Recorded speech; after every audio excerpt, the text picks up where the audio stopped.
Whoa. What's going on, YouTube? Thanks for being here, peeps. Hope everything's working okay. The screen is showing black on my side, so that could either be really bad or really good. I don't fucking know. Let's hope it's the latter, dude. Let's hope it's the latter. Hope you all are great. Today, we're going to do a little bit of a different video. It's more of a live fun video as opposed to a live bodybuilding video. Got some feedback that this is, not necessarily preferred, but I actually like to do these much more compared to other ones. So I'm going to stick with it. I like doing them. I think it's a good time. And why not? I think it's fun. If you guys have questions, though, about bodybuilding and stuff, I'll always answer. You just got to ask. And I'm your man. I'm your man with the plan. I will answer whatever I can as soon as I can. So just know that. Just know that I'm here for you. Today we're going to review some content. I'm going to get through it with y'all, and hopefully we have some fun along the way. My intention is to review quite a few bits of content that are pretty funny and also serious at the same time. I am almost perplexed at the amount of tomfoolery that's happening in 2025 already at the very first month of the year, and it's like the craziest shit is we're literally talking about Chinese AI taking over, like that's how crazy we're getting. Much more, which just blows my mind. That's something you think like this would typically be a movie, right?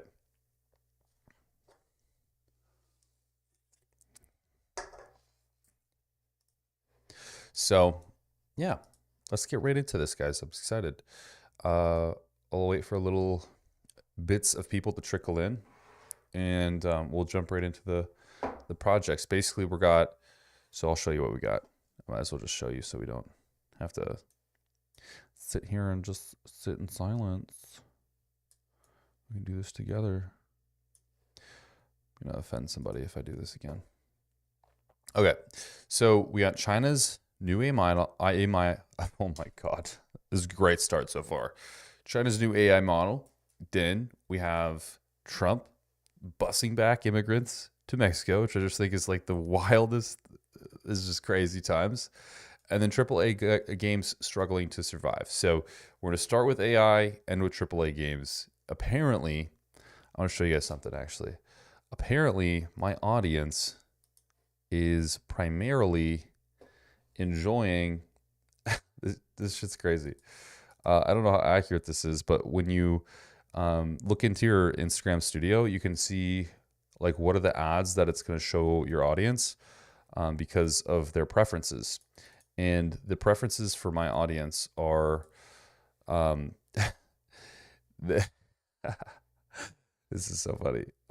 Action and adventure movies, shooter games, rock and music, interesting. Weightlifters is like fourth on the list. It's like the least out of those. And then business professionals. That's what we're working with in this channel apparently. And then that's not all. And then we got their in shopping interests. I don't understand this one at all. Apparently you guys are interested in household supplies, credit and lending. That makes a little bit of sense. Household cleaning supplies. What is interesting about that? Who is interested in that in this audience? That's what I want to know. Fitness classes and personal training services. Okay, that one's kind of aligning in the niche. And then TV video streaming subscription services.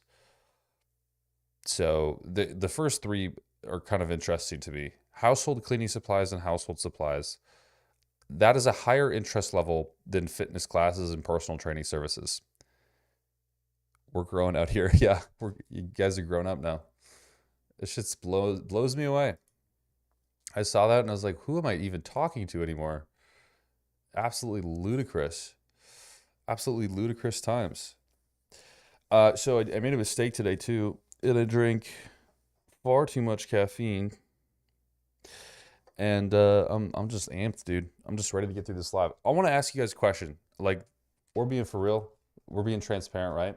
I have a Tesla. I bought a Tesla. It's a Tesla Model 3, so it's nothing crazy. It's the Model 3 Performance. It's not the new model, the refresh, the Highlander. It is the older model, right? So I wanted to ask you guys, and keep in mind, decked it out, lowered it already.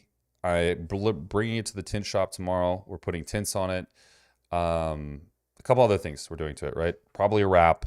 I've done some things in the interior, changed the steering wheel, done a couple other bits and pieces. So I've played around with it a lot. Here's my dilemma, okay? Here's my exact dilemma. I was looking online and I kind of like the Cybertruck, okay? I kind of like the Cybertruck. So I was looking online and I was like, okay, what happens if we just click order now? They're going to give you a free year of charging, which I don't think people realize that means you drive for $0. It costs absolutely $0 to drive this vehicle. So if we just finance one, let's see if we can find like the actual stock, because I want to show you guys just so that we can go through this. Okay, so let's click this. Let's click order. So if I usually should just be able to pick one, but whatever. So we'll go here, we'll finance. Okay, $1,200. That's with the gas savings estimated into it. So we're not going to do that. We're going to click away from that. We'll keep the down payment. Let's say we put a $5,000 down on it, right? The Tesla will give you a 6% APR as one of their like promos right now. Okay. We want to include estimated taxes and fees. So that bumps it back up to $1,366.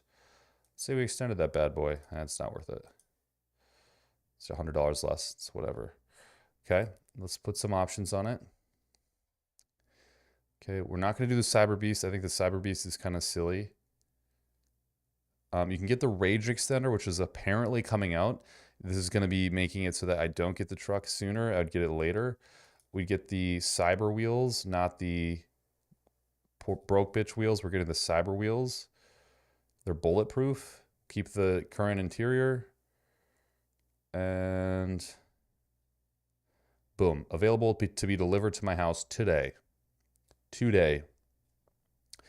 $1,337 a month. Is that too much for a car payment? I want to ask you guys. I want honest opinions here. Because I don't know what you guys are paying for cars, and I'm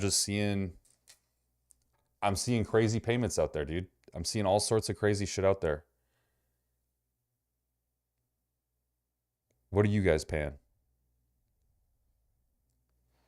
Give me 1 second. I want to see if this is...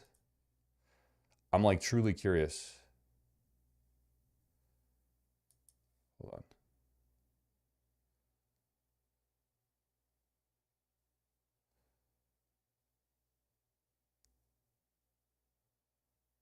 Normally at a Tesla station, it's about 20 to 40 cents per kilowatt hour. So it would cost, it's probably like, to fill your Tesla up, it's like probably for mine, it's probably like $30, $40. I drive a beater that I own. Is that the right way to go about it? I mean, it could be. I used to drive beaters, dude. I used to only drive. I literally just made an Instagram story saying I only drive used cars. I used to only drive beaters, but I'm just curious because it's like, man, that's a big payment, but I'm living in a different bracket now. And it's like, do I let myself splurge on something, or is it just a stupid concept and my brain's being rotted by fucking social media or something, you know?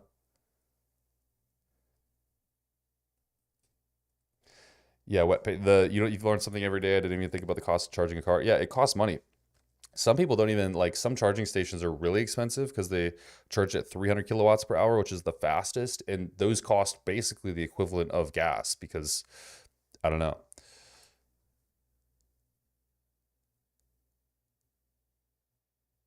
Not necessarily. Bought it out my first vehicle, and that is a Jeep I'll forever own. Hmm. You asked, you're Wes Watson and Wes. I literally just got called the Wes Watson as an adjective. That's crazy. Splurge and wrap it with ads. Tax right out, baby. Do what feels right. It's your money. That's not the kind of advice I'm looking for, Kurt. I understand. I think you're right. but I also just want someone to tell me what they would do in my situation. Let's say you're in my situation, you can afford it, but it's not a good kind of afford. It's like, why am I spending this much on a car right now, you know? Pay 50 euro for 40 liters. That's pretty decent. Bro, don't do it. Add to the fact it'll cost more to charge the truck, though, won't it, compared to your car? No, the charging cost will be the same because it's the same battery. I mean, it's not the same battery. The battery is bigger, so theoretically the top charge would be more, but basically it would be netting the same. Right now, if I plug my Tesla in the house, it costs me about $2 to $10 a month to fully charge it for the whole month. So it's really inexpensive. Like, I wouldn't even consider it to be costly. We making money out here? Do it? Okay. Also, those trucks have a terrible build quality. That's what everyone says, but I don't know. I guess I haven't seen that in actual application when I've talked to people who own one, like Justin Harris and people around here. I have not seen that. It doesn't, I mean, I don't doubt it.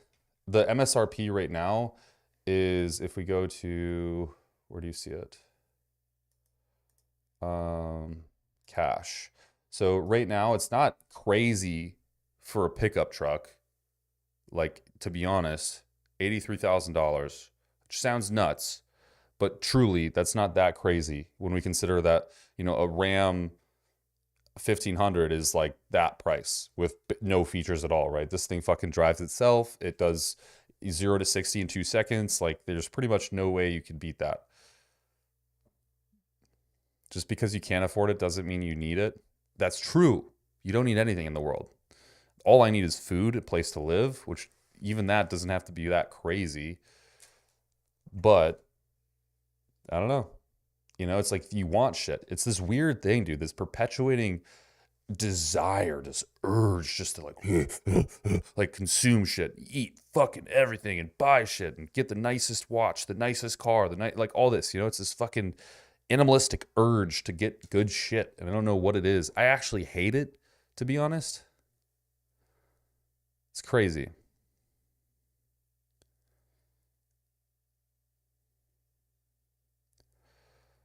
The trouble with the Cybertruck is that it's dangerous both for the people driving it and the pedestrians. The bulletproof body doesn't absorb any of the impact energy during a crash. I believe that, but it also has to crash. It also has to pass crash testing to even be put into market. So it's still somewhat efficacious. Electric Hummer is way less douchey. I think an electric Hummer, dude, come on. An electric Hummer is way more douchey than a fucking Cybertruck. No way, dude. An electric Hummer is far more douchey, I feel like. It's like people literally know you just jerk your money away. $96,000 starting. And it only gets 350 miles of range.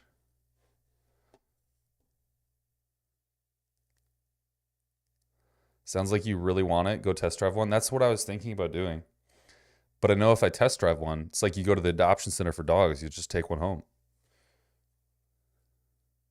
It is actually not allowed in Europe. I believe that. I actually heard something about that. I don't know what they did, but I think they actually got it to go in Europe. The electric Hummer is just gay. I gotta admit, dude, this thing doesn't look very nice. Should we build one out? See what this looks like? Well, of course we're gonna get the 3X. What? What's the difference between the two? It just has bigger wheels. Okay, so we're already at 106K. Their paint jobs are cheaper. That's good to know. I'd probably get this color. Next, wheels. Oh, that's clean. Oh, but only 18 inches. What? I want them 22s, son. Okay. Yuck. That interior just grosses me out. I don't like it. Next. Extreme off-road package, sure. Sure. Okay. Next. Okay, I don't need any of this shit. Infinity roof, that just comes with the Tesla automatically, so that's in. Okay, next. We're at 122K, boys. Hey, Jonathan, thank you for being here. That's the best statement, Kurt. Holy shit, that's accurate. A Cybertruck is a major flex, but it's like flexing with 12-inch arms. I don't think I've heard something more accurate than that statement.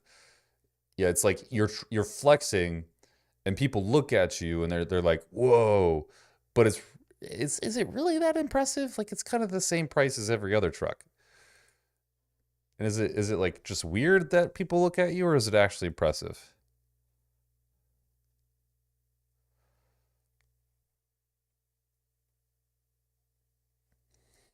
Why get an SUV that can't go through a puddle? That's actually false. It's beat in off road. Like I don't know if you guys watch oh shit, what's his name? Whistling Diesel or something. The Whistling, I can't remember his name, but he took a Ford F-150 and a Cybertruck and basically just like put them through their paces, man. Like did some absolutely ludicrous shit on them.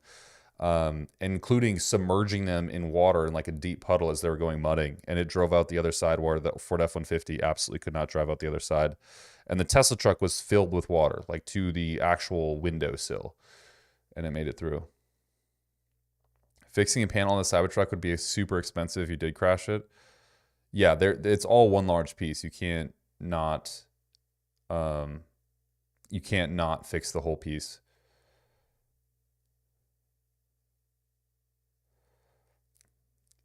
What's up, Darren? Greetings from Wisconsin. Welcome, brother. Cybertruck has a lot of reliability issues, though, in long term. Have we even seen it perform long term? I mean, that's a good question, you know? That's a good question. I don't know, man. It's tough to say, dude. It's tough to say. 7,000, man. America really gets you, dude. $7,000 in fucking taxes and fees. That's crazy. You could always lease it. $800 a month, but you got to put 7,000 down. You only get 10,000 miles for 36 months, which I feel like that's pretty rough. That's basically 2 years with 10,000 miles.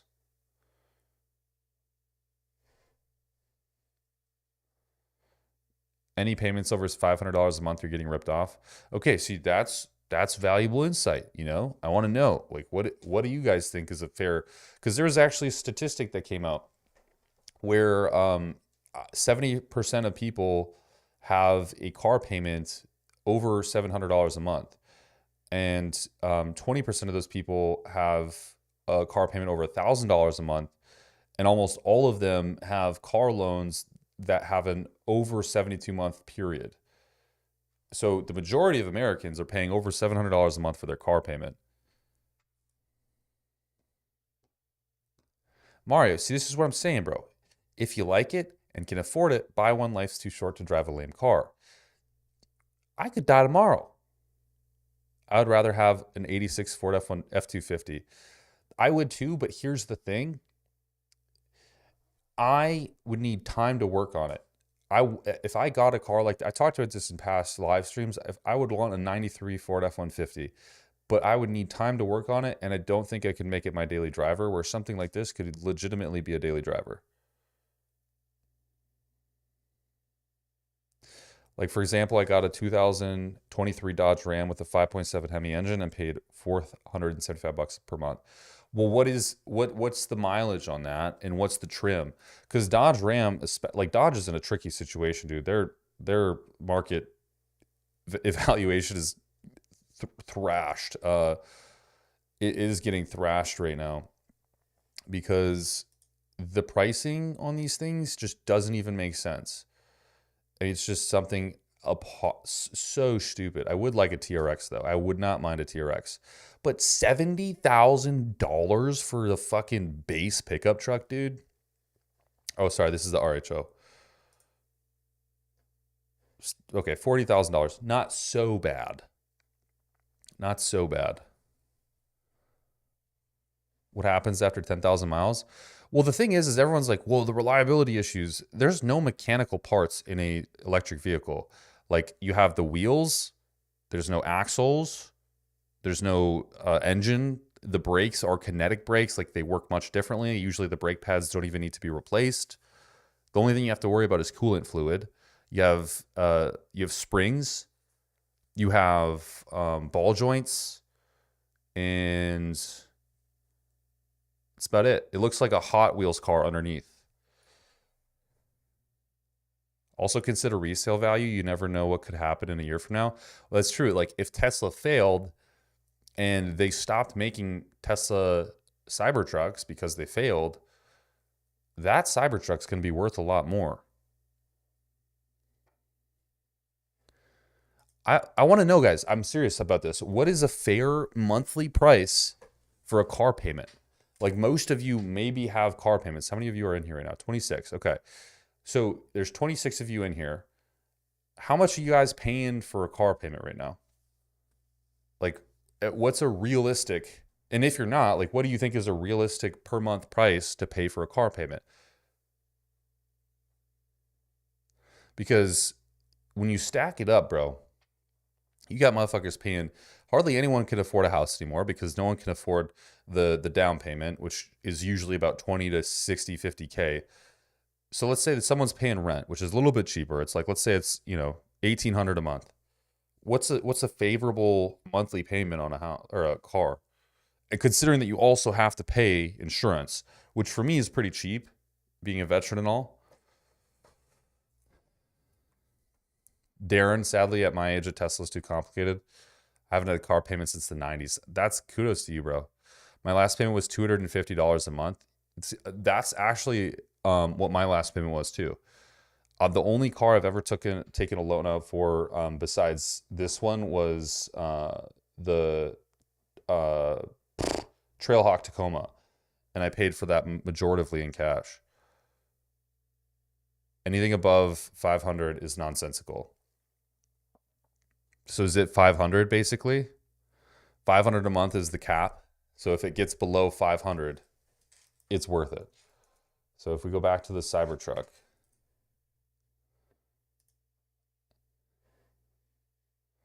I just want to see used, because there's definitely used ones too. So if your boy got a used, oh, there's apparently not any. Fuck. Never mind. Cybertruck. Okay, so here's more realistic. So we have like demo cars. For example, this one's a demo car. It's 74,000. So that's not too bad. It does have the core wheels, so it has the shitty wheels. But let's just say we're looking at it for shits and gigs. So it's $800 a month. This is a lease. What if we finance this? So it's $1,200 a month. So to get it down to $500 a month, we'd need to do 15,000. Nope, not even close. 30,000, 40,000, about $40,000 down. That's ludicrous, bro. I pay $750 a month on my 2023 Dodge Durango, and I think that's a lot. I feel like that's a lot, man.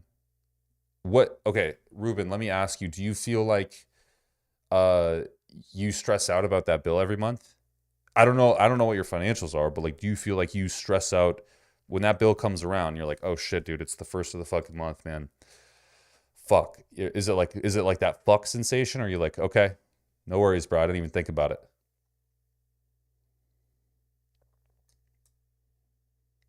I wouldn't spend more than my 10% monthly income on a car payment.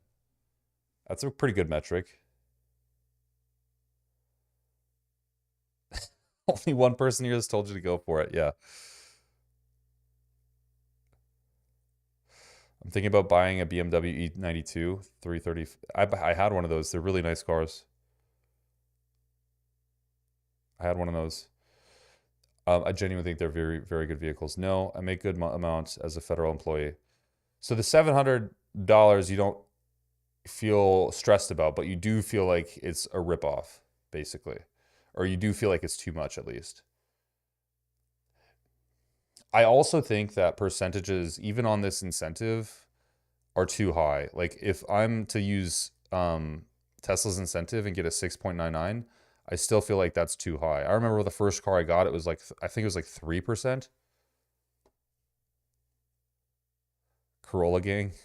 What's up, Sam? Just joined it. I have no idea what's going on. Don't buy that. We're postulating buying it. So basically what the summarization is from the audience here is that $500 a month for a car payment is just too much. Someone hit my C8. Oh my God, no way. And now it's been sitting in a shop for over a month waiting to get back for a back order door. Still no ETA. Dude, that sucks. Donkey voodoo. I'm sorry to hear that, man. Of course the C8. Buying a new car is a ripoff in general.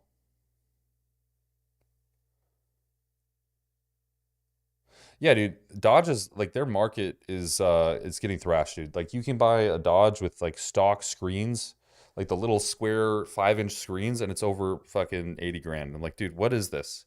No other truck manufacturer is charging this much. What's so special about a Dodge? It's ridiculous.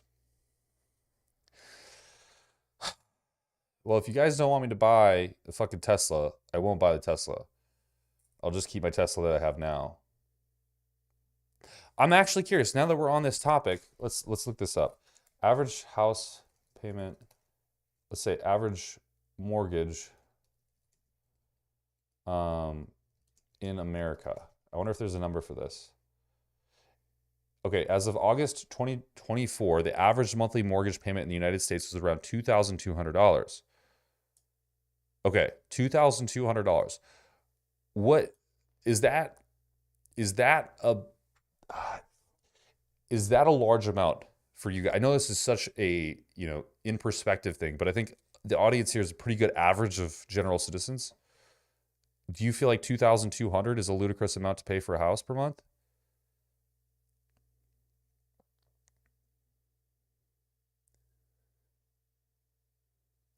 Why is there an incentive? Are they having issues with them?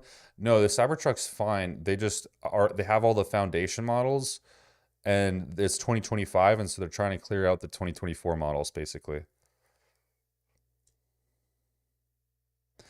As a reminder, it's never a good idea to buy a brand new vehicle. Play appreciate I think you meant they appreciate volume at the first. Yeah.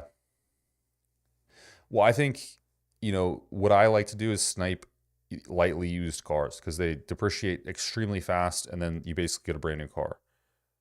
Hell yes, that's a large amount. For 20 years, it's crazy, lol. No. I paid $2,500 for a 4-bedroom with an unfinished basement. How much was your purchase price, James? What's the median payment, California and other states with skewed average? I'll look it up. Average mortgage payment in California. Oh my God, $5,500. And the average mortgage balance is $443,000. Holy shit, man. That's ludicrous, bro. Oh my God. That's basically a whole 2,000 above the national average. That's insane. How much should I expect my physique to regress over the course of 3 weeks off the gym? I think we answered this question. You should. We talked about it last live. You should not have to worry, bro. You will be perfectly fine. Your physique will be just fine. Hard to say if the house mortgage is too much or appropriate unless, yeah, true. Unless the location is considered. That's rent, not purchasing. Jesus, bro. You be renting that big bitch. Don't be blinded by today's artificial inflation. Dodge Ram might say 80,000, but they still value at 30,000. Just wait for Trump to adjust the money market. I think that's what we're all sitting here hoping for, man. I don't care about his political beliefs, or I don't even really give a shit about what he's doing in the office, as long as life becomes easier for me. And I think that's what the majority of people care about. That's all that fucking matters, bro. If I can afford more shit and live a better life for it, then I'm cool. I would like not to have to work every day of my life to live a good life, So that's what I care about. Now check mortgage in Georgia. Oh my God, that was wrong. Average mortgage in Georgia. It's 330. Average mortgage payment is between $1,789 to $2,060. That's pretty nice, actually. I would say that's like a fair mortgage payment.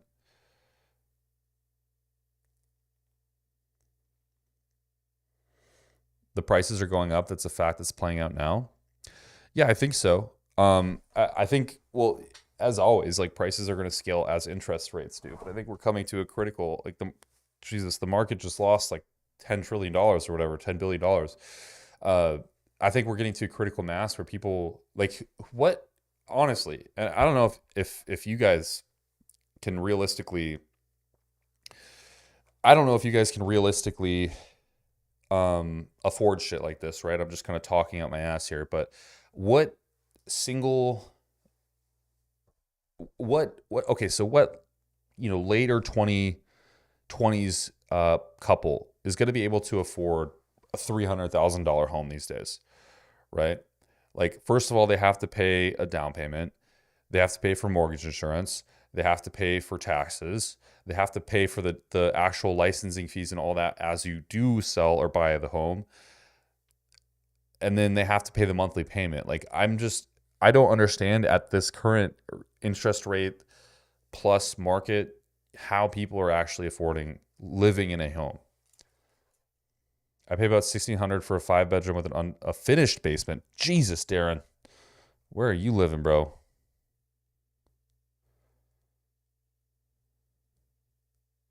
Tariffs are paid by the consumer, not the country that exports it. Yeah, I think it's funny you say that because a lot of people do have the naivety to think that tariffs are all a good thing, when in reality, like, the companies selling products to the United States are just going to inflate the prices on the products they're selling to the United States. This is going to happen with just about everything we're going to see soon. River Falls, Wisconsin. Okay, that makes sense. River Falls is a nice place. I've been there. What year did Darren get his interest rate? Yeah, that's a good question. I remember my first home payment. I was talking to Samantha about this. It was like $900 and some dollars. It was like $923, $970, something like that. Those were the days, man. Those were the fucking days. Thank God for the VA loan. Thank God for the VA loan, dude, because I don't know. Shit's whack, brother. I don't know what I'd be doing without that. I honestly just don't know how single families, like, it scares me when I think about, a newly introduced father to the world and a newly introduced mother to the world. They just got married, paid for their wedding. They have to pay for all the healthcare issues related to having a child, and then they now have to figure out how to pay for a single family home, like a shitty single family home that likely needs work. And then they're forking out, dozens of thousands of dollars to get that. 2019. Darren, you're a G for snagging that. Miami is impossible to get property. Have to go to Fort Lauderdale, West Palm Beach, Boca.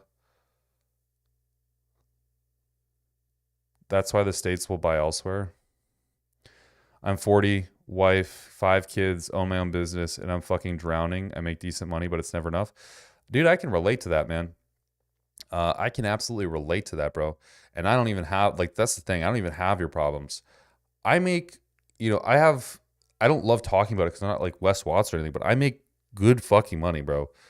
I make stupid good money for my age. And I've always done that since I was like 22. I still feel like I'm struggling every week. Every day I get worried about shit. I still feel like I'm struggling. I'm like, how is this even possible right now? And I know we're just talking about Cybertrucks and shit, but dude, I am not like a bad investor. Like, I invest most of my money. And it blows me away, dude, how people are surviving in this when they have families. Because the average household income in America is under 100K.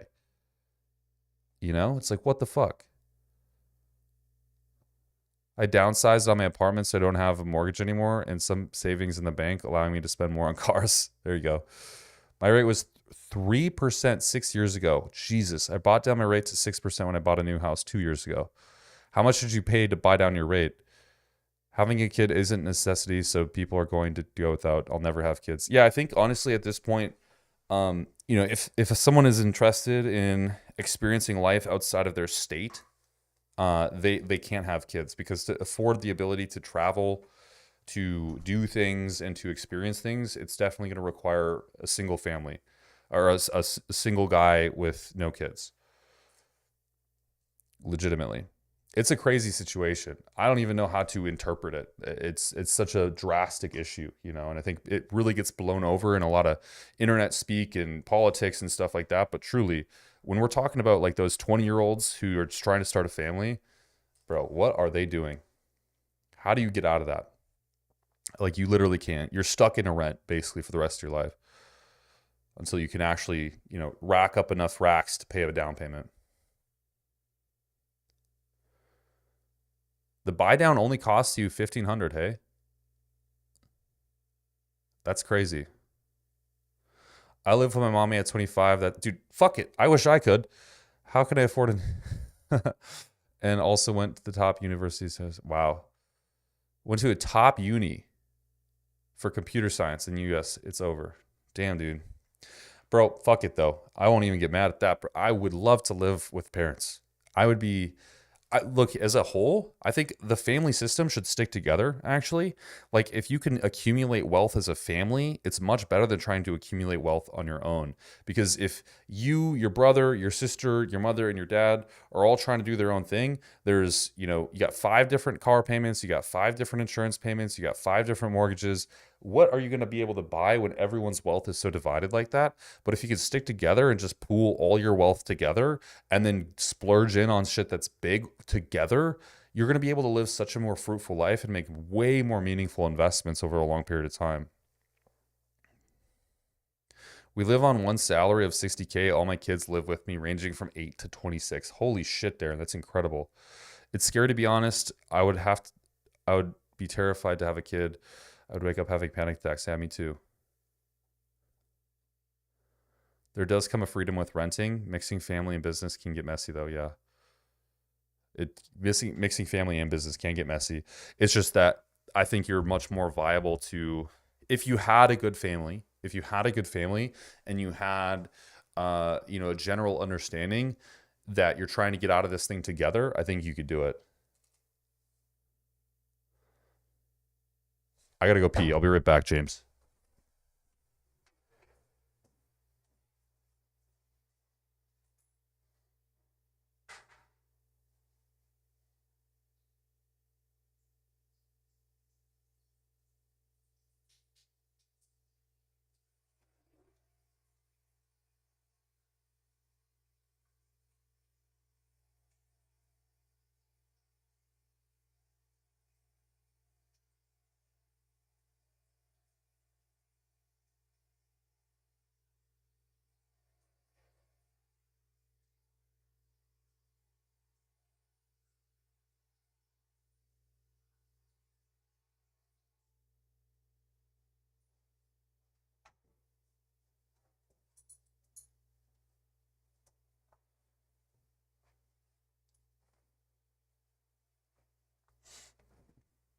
Oh.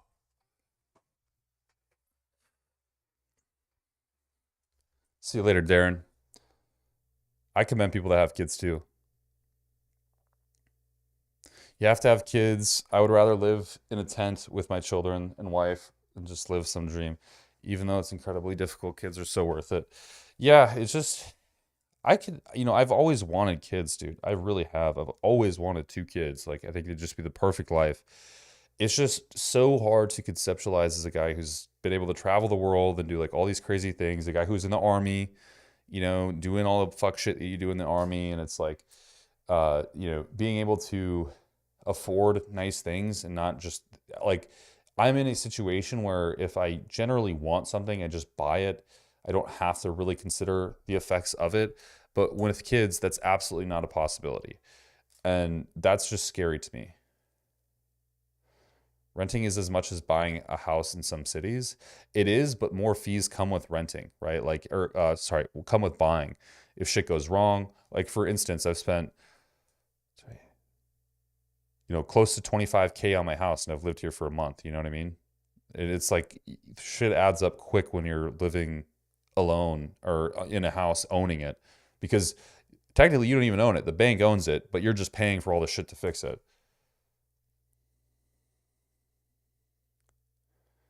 Get Rex suggests $300 to $600 per month is fair.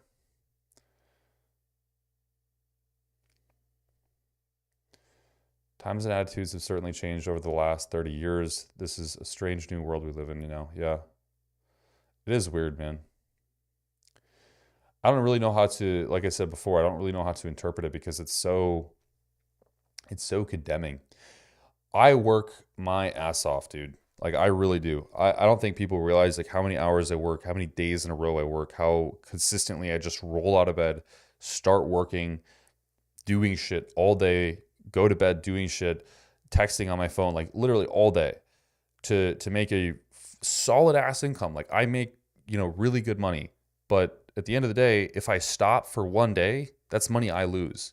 If I mess up one day, that's money I lose. And like the life I have to live to make myself happy costs money. And if I fail at doing me every single day perfectly, I lose. And that's a terrifying thought to have to like, it's only going to get worse. You know what I mean? That's because it's a new house that will subside the longer you live there. Yeah, but it's still a cost. You know what I mean? Like I don't think any like newlywed couples have the amount of liquid cash I have just to drop on something like that. You know, like if something seriously went wrong in their house, it's fucked. You know, like there's literally no issues that they could, if an AC goes out, if the fucking water heater goes out, you know, these are problems that they might not be able to afford. Kolton, you just gay and that's why you have no kids. Be straight up with us. I wish it was that easy. I really do. Well, someone needs to have kids, otherwise the economy will literally collapse. Yeah. There's only two reasons why someone would pay over $500 per month. It's 100,000 vehicle reason. Number two, they have poor credit getting over. Yeah. AKA anyone under the age of 20. Yeah. All right.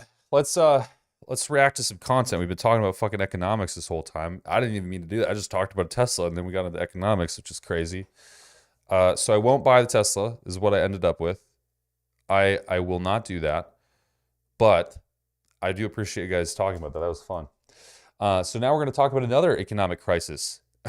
American stocks have crashed.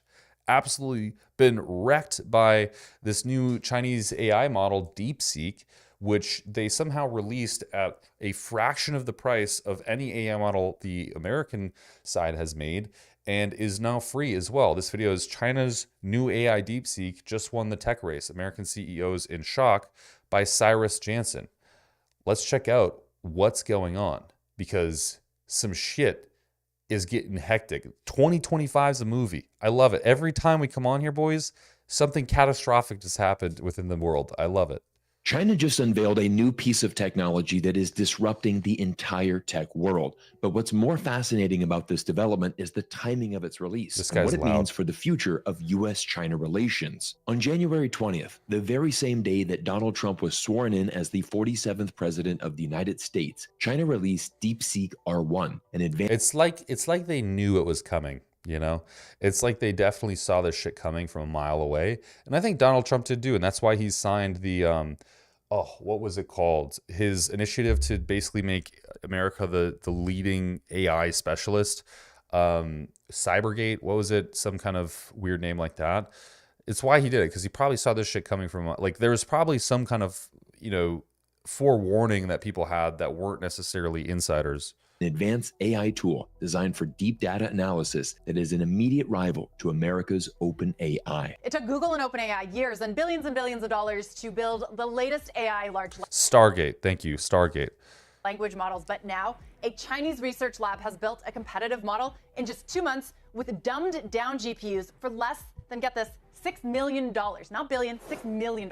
This is the biggest story coming out of China right now because it will change the future of tech around the world. But once again, I want you to focus on the timing of this event. Make no mistake, China waited to release this impressive development the morning of Donald Trump's inauguration to send a strong signal to the US government. Under the Biden regime, the US government passed unprecedented tech sanctions against China, hoping to contain the country's rise. But the very moment Trump ascended into power, China launched this new AI platform to send a clear and stern message to the Trump administration. Not only have we managed to survive the previous administration's sanctions, we've managed to thrive. China's new AI software performs just as well as its American counterpart, but China did it with half the technology and at a fraction of the cost. Even more incredible, China is making its new AI tool open source, allowing anyone to view, modify, distribute, and use this new software. OpenAI's The crazy thing about that is it's more open source than open source AI in America.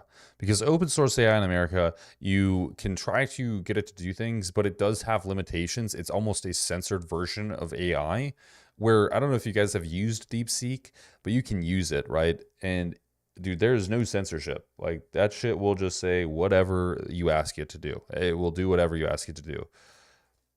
I heard they don't have much utility for AI right now. They are putting the cart before the horse, so to speak, investing way too much money into it without a real return on utility yet. Well, the thing is that they haven't invested that much money into it. Comparatively to American stocks, companies, China, I mean, this company hasn't even spent a dime compared to what they've spent. Literally, like, if you do the equation, it's actually nuts. You have to remember everything is artificially inflated now. It's true. When I worry about money, I watch this sit there and say, shit. I watch shit like this and say, fuck it. Cinnamon Square Mortgage. I'm on. Jesus Christ, you guys. His moat may be shrinking. If a model like DeepSeek can emerge with competitive performance, minimal cost, and reliance on existing outputs, it signals a rapidly shrinking barrier to entry in AI development, challenging the current dominance of industry leaders like OpenAI and Google and Anthropic and Meta, by the way. There is no doubt many Silicon Valley CEOs are genuinely concerned and worried about the future. The AI industry is supposed to be dominated by American tech companies like NVIDIA, Google, and Meta. But once again, China has managed to overcome obstacles and accomplish the unimaginable. But to show you just how remarkable this development is, I want to take you back to May 2024, when former Google CEO Eric Schmidt spoke with Bloomberg and confidently proclaimed the future of AI is firmly in the United States' control. In the case of artificial intelligence, I mean, is it? Let's check this out. Check this out, NVIDIA stock. Look at what it's done as of like just literally a few days. It's absolutely gotten fucking, dude. What the hell, man? Just shot down. S&P. If we look at this, S&P 500, bro. I literally am such an asshat. I've literally bought some last fucking week, bro. I should have waited.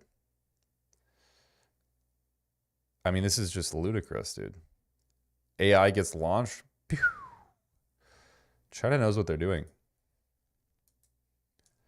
We are well ahead, 2 or 3 years probably of China, which in my world is an eternity. Cool. Hey, John, what's up, man? Tell you that piece of shit.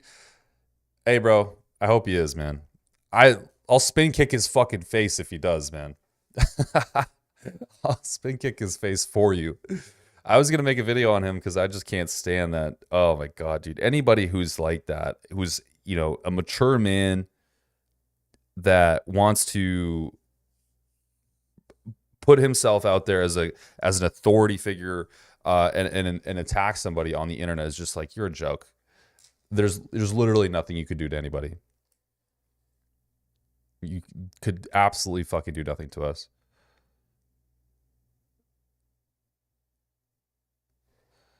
It was quite the bold statement from the former Google executive.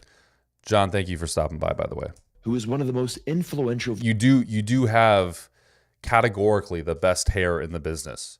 That is a matter of fucking fact. Voices in the United States AI industry. Fast forward to November, just 6 months after that video was recorded, and Eric Schmidt completely changed his tune. In a speech to Harvard University, he shared that Chinese companies Alibaba and Tencent were quickly closing the AI gap. I didn't actually know China was owned Alibaba.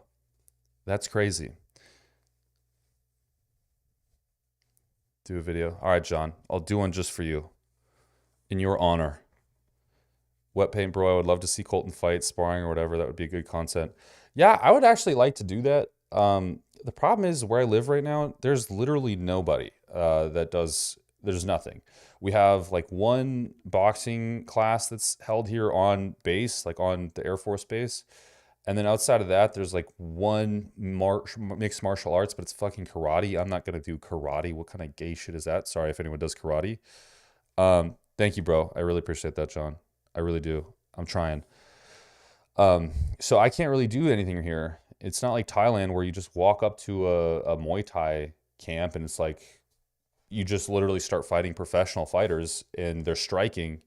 It's all about just, I don't know, finding the right people to train with. And here there's not anybody to train with except outside of like an hour away, which really sucks. But I would love to, man. I really wish when I was in Thailand, I was recording that shit daily because I was going daily and it was an absolute blast.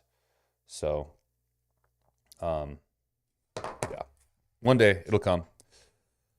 A gap, leaving Schmidt to admit to everyone in the audience, "I thought the restrictions we placed on chips would keep them back. This is shocking to me." Everyone, there's a lot to unpack in today's episode as we start a new chapter in US-China relations with the return of Donald Trump to the White House. I'm going to break down everything you need to know and also reveal how you can profit from Donald Trump's presidency by studying geopolitics and observing market trends. Later in today's video, I'll show you a company who operates an innovative model in the gold sector in my home state of Nevada and has major 2025 goals. But first, let's break down everything you need to know about China's new tech breakthrough and what it means for the upcoming trade war with Trump back in the White House. Let's start our analysis by studying this map, which shows the US government's latest restrictions on AI chips. The US is explicitly trying to prevent non-Western countries from developing AI technology by only giving full access to America's closest allies labeled in blue. It's a bold strategy because the US government has excluded many of its close allies and trading partners from Tier 1 status. Just take Mexico and India, for example. Both of these countries should be considered close allies of the United States, but both were given Tier 2 status, meaning the US government wants to also hold back their ability to develop as well. The United States is going to upset a lot of countries around the world with this new policy, and it's quite ironic, as the US government has preached for years the virtues of free trade to the rest of the world. In reality, the US government is only interested in maintaining its global hegemony. And it's situations like this when I'm reminded of this internet meme, which showcases the international community you always hear about. When Donald Trump... That's such a true statement. Oh my God. Yeah, one of the problems though is like, look, if we let people innovate, America doesn't innovate anymore. We basically take other people's innovations and make it our own, rebrand their innovations, right? Like we basically, it's terrible what we do because we take other people's work and then we just rebrand it essentially and then sell it to our own people. And so the reason that this is happening is because if we just let India uncontrollably develop sciences, they're going to overwhelmingly surpass us. Truly, their space engineering programs right now are actually nuts. If you've ever taken a look at them, I highly suggest you do. It's kind of scary. Like they're outpacing America, and they're still far behind, but they're going so fast in the right direction that it's kind of like, oh shit. This guy over here is going to pass everything we've done over the past 3 decades in a snap of a finger. We think SpaceX is impressive and shit, but the shit that's India is actually accomplishing within a fraction of a time compared to what we had to do is nuts. And I could imagine that it makes America scared because it's like, oh shit, you know, we're losing the tech race right now, in all honesty. Donald Trump first started the trade war with China in 2018. He wanted to accomplish 2 goals. Number 1, reduce the United States trade deficit with China, and number 2, limit China's global position in manufacturing. But here we are 7 years later, and the trade war has failed at both of these objectives. Earlier this month, it was reported that China's trade surplus reached a new record of nearly $1 trillion. Since the beginning of the trade war in 2018, China's trade surplus has literally done nothing but increase. The Wall Street Journal even published this story just 4 days before Trump's return to the White House, warning the new administration that China has a $1 trillion head start in any tariff fight. Even the United States' secondary goal of reducing China's global position in manufacturing has also failed. According to data from the United Nations, China today accounts for around 27% of global industrial production, up from 24% in 2018.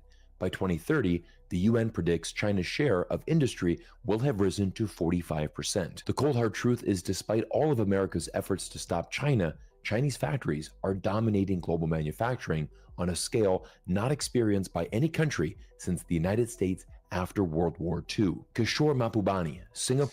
I mean, this literally just ties back to what we were literally just talking about with the housing market and buying new cars, interest rates, mortgage payments, and car payments.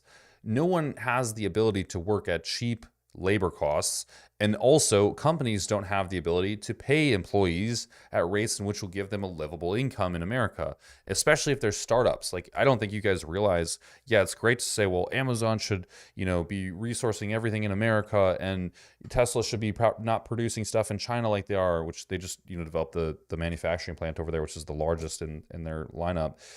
But it's, at the end of the day, it's like, well, if these companies didn't move and export goods or import goods from companies outside of the US, they would have never been able to start up. It is so expensive. Even if I manufacture a shirt, one shirt in the United States compared to overseas, it costs me like $26 per shirt, where overseas it's a few bucks. And it's like, I'm sorry, for the same quality, if not better, because over there they're, really working hard in a forced manner, but working hard. And here we have like some lazy guy with a half-shaved head that's purple-haired trying to put together a shirt. He doesn't give a shit. And so sometimes the product is actually better at a cheaper price. And it's like, I can't do better than that. As a guy who's trying to own a business and function and make money, it's like, shit, dude, like, what do I do? Singapore's former ambassador to the United Nations recently gave a cautious warning to Washington that the US government is going down a very dangerous path. The whole world will move towards relying on Chinese companies for a whole range of products. If the US tries to decouple from Chinese companies and their global reach, the US is not just decoupling from China, it is decoupling from the rest of the world too. Precisely. And that's the fucking thing, right? Is like, China's going to have it's going to grab the nuts of every fucking country out there by just literally capitalizing on the entire market of manufacturing. And it's going to become so bad that it's a dependency for most countries, which it already is. I would say it's already one for America too. Work ethic in America is pathetic. Yeah, it's terrible, man. Like okay, housing again. Because I've just been in the housing market lately, and I've been, really trying to invest in this property, like I've said, and then I'm trying to flip it and make something out of it. We'll see how that works. But I've been really into like looking at new builds and researching and looking in areas of where new builds are. And dude, the quality of new build houses is terrifying. It is absolutely so bad. And the new codes are actually scary. Like, they downgraded the coating so that you don't even need that sort of thick plywood that you put on the exterior of a house. You just need foam. So they put foam, and then they put siding up on the foam. And I'm not even kidding. Like, go look up Dallas exterior siding, and you'll see the new code basically allows for them to just put up foam and then staple on siding on top of the foam. And that's all the exterior of your house is. Outside of that, it's 2x4s and like a truss in the ceiling, and that's basically it. And even then, they can't get it right. It's scary shit, man. It's truly scary. Donald Trump's trade war has set off a globalization frenzy among Chinese companies, and in many sectors, the majority of these companies are implementing going global plans that would not have taken place as rapidly had there not been tariffs from the US government. This chart is quite fascinating as it compares the amount of foreign companies in China to the amount of Chinese companies abroad. Notice how wide the gap is now.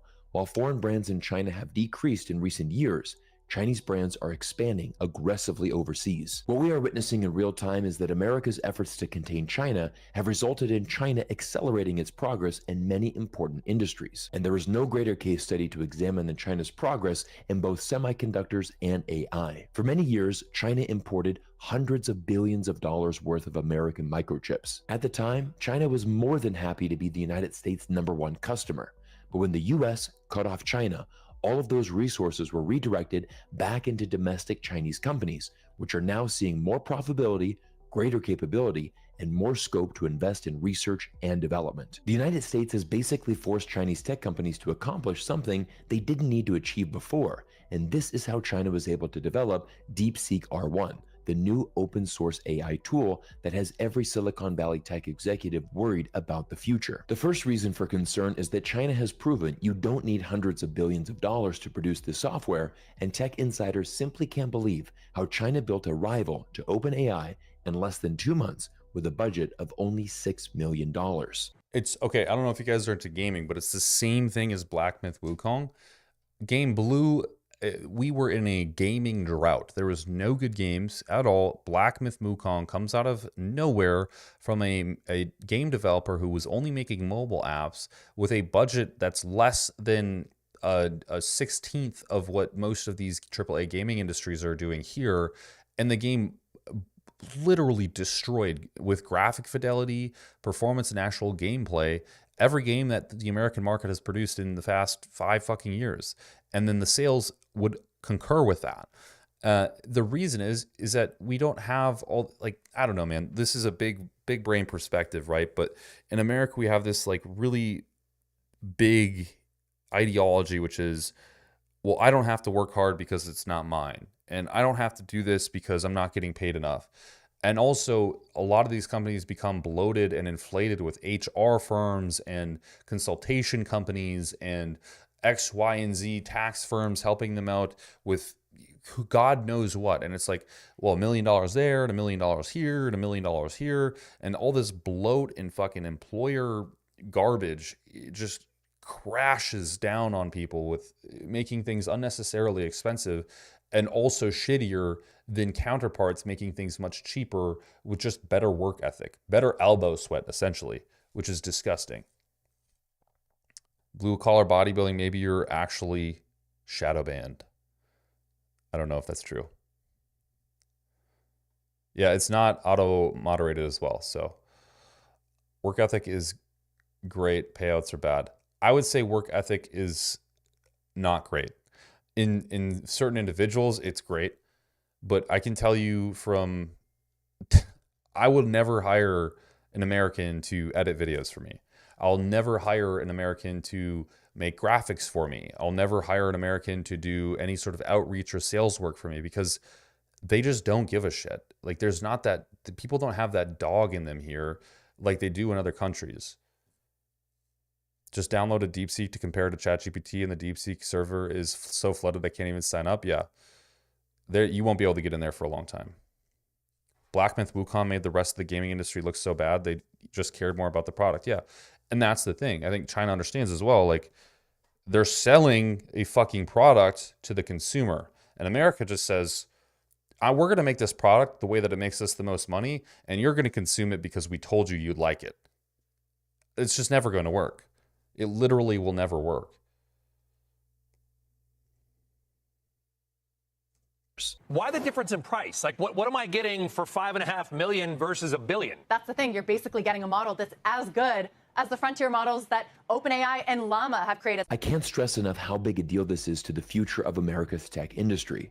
This blog post from the AI team at Meta has gone viral, and it exposes a massive problem for Mark Zuckerberg and other Silicon Valley executives. Engineers are moving frantically to dissect, DeepSeek, and copy anything and everything we can from it. I'm not even exaggerating. Management is worried about justifying the massive cost of Gen AI org. How would they face the leadership when every single leader of Gen AI org is making more than what it costs to train DeepSeek v3 entirely? And we have... Yeah, you have to pay a CEO that doesn't know anything about AI to run a company, millions of dollars, just so we can organize the employees because they won't be able to do it themselves. And then each of those groups of employees needs to have a manager and a shift manager and an HR lead so that they can be managed and make sure that they're doing their job. And all of this is to just do a shitty job at all of it, making sure you're doing, 33% of the workload that another person could be doing.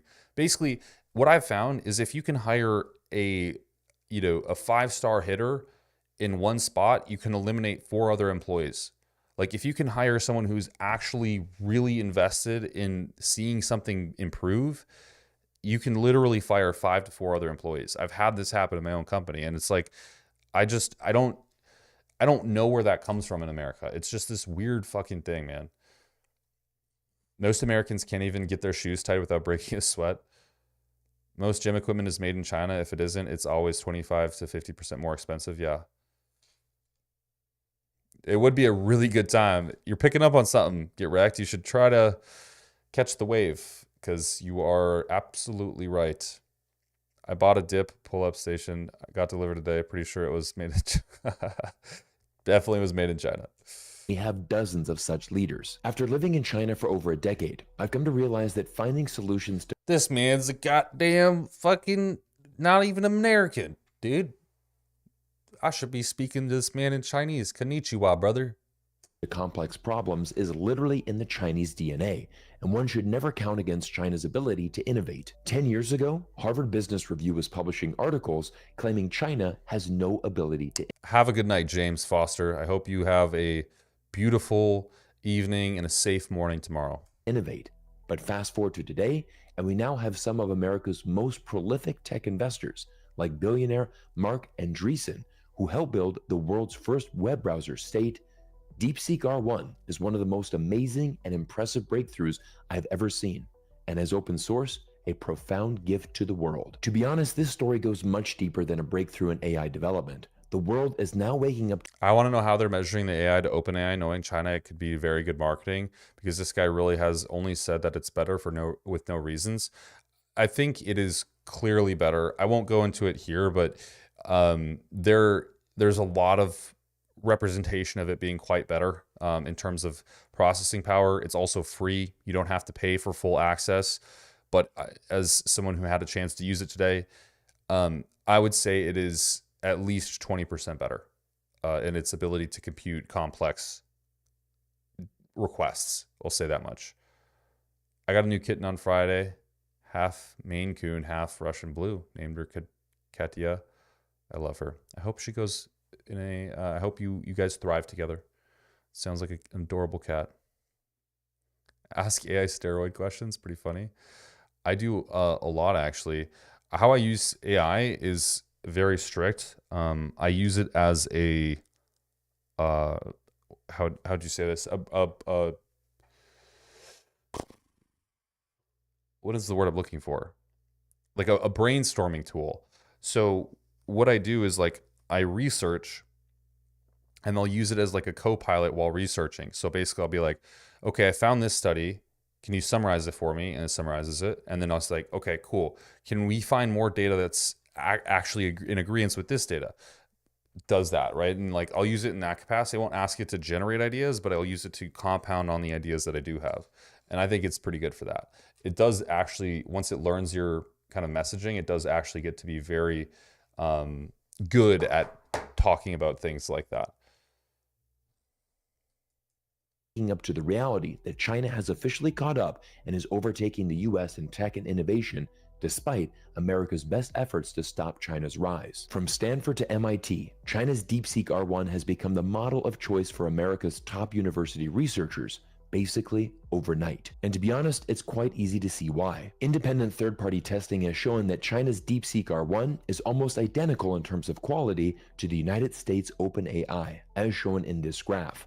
But what's most impressive is the price point. DeepSeek R1's output price is literally 30 times cheaper than OpenAI. Once again, I'm going to share with you the insights from America's famous tech billionaire Marc Andreessen, who states, "This week may have been the most important week of the decade for two totally different reasons." Marc is certainly referring to the re-election of Donald Trump and China's new AI development. It's quite the bold statement to claim that both of these events will define this decade, but in many ways, it's certainly true. As we've proven in today's video, DeepSeek R1 has changed the entire tech industry upside down overnight. And with the return of Donald Trump to the White House, there will be a lot of uncertainty for the future of geopolitics and world trade. Will Donald Trump double down on his efforts to contain China, or will he seek to work with China and make the world a better place? I certainly hope the US and China can work together, because as this MIT Technology Review article states, there can be no winners in a US-China AI arms race. Office. She uses ChatGPT to clean up all her emails. She writes them, and then ChatGPT does the magic. Yeah. I think that's a good way to use it. Generally, if you're using ChatGPT to generate ideas, that's where we run into trouble. I think ChatGPT can polish ideas, and that's where it's really useful. If you're asking AI for gear advice, you have bigger problems. Absolutely.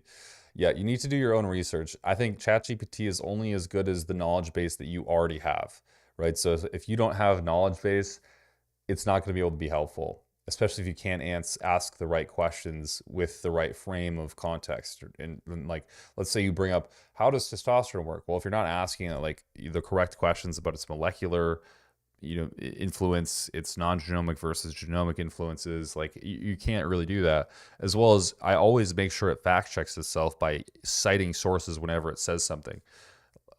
But you can't just like go into AI thinking it's going to give you some new profound advice on anything.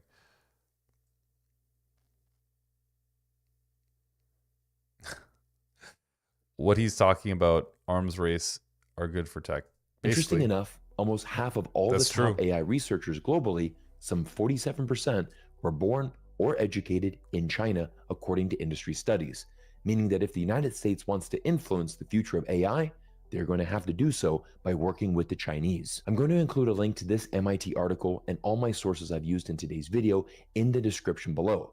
But as promised, I want to shift to the next segment of our video and show you an investing opportunity that directly correlates to Donald Trump's return.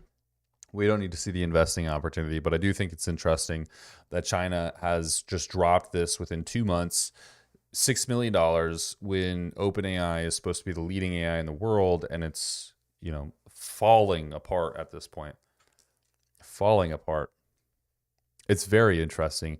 I think it's honestly concerning in many ways, because Trump just tried to sign a bill saying that basically everyone can come to the United, like they want more people who are professionals to come to the United States, more educated individuals to come to the United States, less uneducated individuals. But at the end of the day, if this is coming from China, and we have statistics like, I think you said 37% of the world's professionals come from China, or educated, and tech professionals are educated in China. It's like, well, where are we going to get those? Aren't these the guys that we tried to ban their app just not too long ago, like last fucking week? So it's super interesting.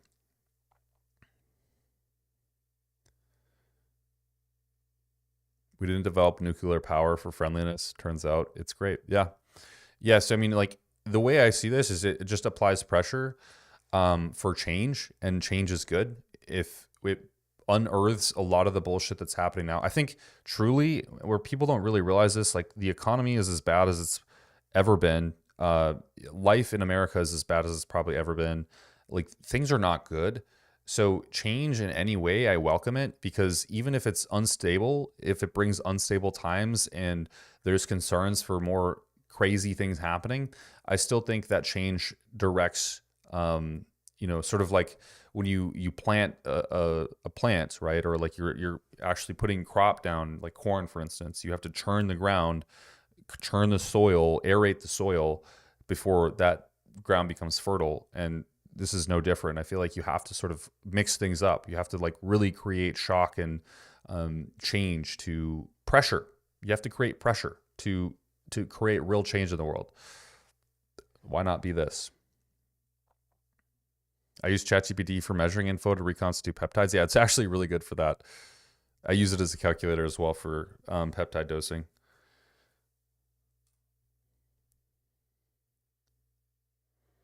They're building the first AI data center from the Trump announcement in my town. What's the town you're in? That'll be wicked, man. It will bring a lot of jobs, that's for sure, which will be really cool. I'm happy to see that come to fruition, because it's only gonna be good for people. All right, let's go into the next video, which is just as crazy. It begins. Trump buses migrants. Trump buses migrants back to the Mexico. Jesus, man, it's late. It begins. ... Trump buses migrants back to Mexico, by Cash Jordan. I am really interested to see what this one's about. Mexican nationals also being sent back across across the border. Mexico setting up the first of 9 migrant centers. News Nation cameras captured buses of Mexican nationals deported back to Reynosa, Mexico. So, President Trump's promised deportations are now taking place across the country. And in a shocking turn of events, Mexico is now building shelters for the thousands of visitors they expect to receive in the coming weeks. A move that mirrors... That's crazy, dude. Oh my God. That's crazy. Countries are having to build shelters for their own people. That's wild. New York City's construction of shelters for that very same purpose within the past 2 years. And with the new border czar overseeing this historic mass immigration crackdown, anyone who's a threat to our country is now very worried about what will happen next. I'm not going back to Haiti. One of those threats is this illegal alien from Haiti. ICE says he's a gang member with 17 criminal convictions. First, it starts with an arrest by ICE agents. Then, immigrants are taken to be detained at more than 100 local ICE facilities. From there, they may have a chance to go before a judge and plead their case. I love the may have a chance. Look, they are illegal immigrants. As much as people want to justify people being here illegally and committing crimes, they're criminals and they're here illegally. They should leave, as would any country. If I went to Thailand right now, you guys, which I was there, people, so like, I know there's going to be haters from me making this comment. I was in Thailand, lived there for a long time. If you came there and you acted like an asshat and you were from America, do you know what happened? You got kicked out almost instantaneously, or you went to prison. One of the two options. It's not like you just get free lunch as an American everywhere else, and everywhere else is a sanctuary, and this is the only thing that's happening in America. No, this is happening you go to Mexico. You go to Mexico and you commit crimes as a white guy. Guess what happens? You're out. I don't know why this is any different. Even more deportations are expected to ramp up in the coming weeks. These are among the first Mexican nationals to be deported under the Trump administration after being processed by Mexican authorities. Well, what we've seen over the last few weeks is a lot of fear-mongering that when Trump takes office, everyone's going to be deported en masse. That's simply not the case. The president's been clear on this. We're going to concentrate on public safety threats. This election proves that the American people support the removals of criminal aliens in this country. If a judge agrees that the person should be deported, ICE will fly them to one of 4 staging areas. Parents who have had children in the United States will have to decide if their children are deported with them or left behind. That is rough. I don't even know what you would be doing as a parent in that situation, what thoughts would be going through your head. Because, you know, even once you get there, even once you get to the other side, it is not going to be easy. If they're putting up shelters for their own civilians, this is the Mexican government we're talking about. That, like, you are going to be in a tough spot. They arrested 1,000 illegal immigrants on Sunday alone. Holy shit. It's nowhere near enough. We're talking about multi-millions, but I just, you know, it's going to be a tumultuous time. I don't think there's any clean way to do this, just like war. If we have to defend this country, it's going to be a tumultuous and disgusting time, and this is like we're defending this country.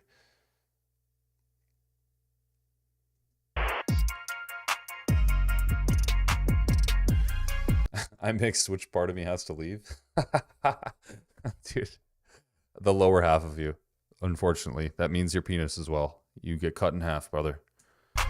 So ICE agents are on the move, arresting hundreds of people in sanctuary cities, including New York. And what none of the activist leaders running our sanctuary cities will admit is that if we don't deport the gang members and criminals from our country, it's just going to become more dangerous for law-abiding immigrants. Something nobody in their right mind would ever be in favor of. However, right now, the Open Borders crowd is advocating for a halt to this new immigration crackdown, which would be bad news for New York City, which has seen over 200,000 immigrant arrivals, many of whom did not come here to be criminals, but who are now being targeted by criminals who've entered our country fraudulently posing as asylum seekers. Like Venezuela's Tren de Aragua gang, these guys are experts in human exploitation, and they've been preying upon other asylum seekers and immigrants all across New York City since this crisis began. But that's not all. Here in New York City, looting and theft ravage small businesses in middle-class neighborhoods like Jackson Heights, Queens, where the streets are overrun by vendors and merchants selling items that still have the security security tags on them from stores like Home Depot. On top of that, the person selling those items, they may not be on the streets selling stolen things just because they want to, but rather because criminals have told them that they better earn money to pay off debts to the cartels and gangs that helped them cross the border in the first place. And that brings us to the real reason why deportations targeting criminals are getting so much pushback from the very cities harboring them. These crackdowns are going to work. But as they work and the streets of these dangerous sanctuary cities get cleaned up, those in favor of how America's last president handled immigration will lose what little grip they have left on power. Power they derive from frightening immigrant communities across America, making the law-abiding who are legal U.S. residents think the new president is out to get them. When, as you're about to see, this crack... Yeah, it's going to weaponize a lot of legal immigrants against Trump, possibly. I actually know quite a few immigrants myself that are here legally that love this shit, personally. I know a lot of them that love this shit from many Middle Eastern countries, as well as European countries, as well as Mexico. And they love it. They eat this shit up. They think it's hilarious because they get screwed over and their reputation gets ruined. But I can also see how media would try to weaponize this against those individuals to create a very bad imagery or an optic to Donald Trump himself, because it's like, hey, look what he's doing to your people. He's coming for all of them. These guys aren't that bad of criminals, and he's coming for all of them. But in reality, these are people who have literally felonies worth, like multiple felonies worth of criminal activity. I'm sure all of them don't. I don't know the exact specificity of all of these issues, but I can't imagine that these are good people. Crackdown is focused on the gang members and criminals, making America worse for everybody.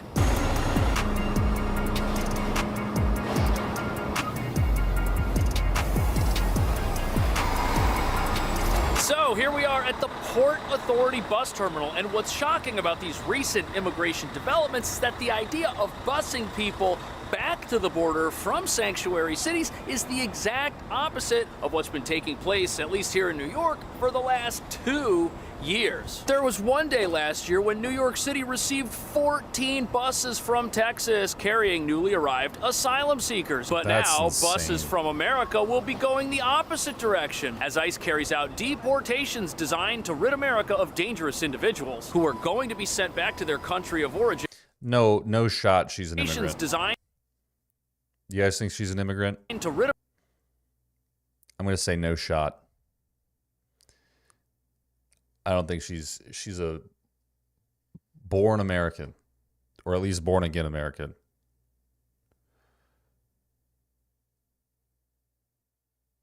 I think this guy has a motive out of everything. Is not,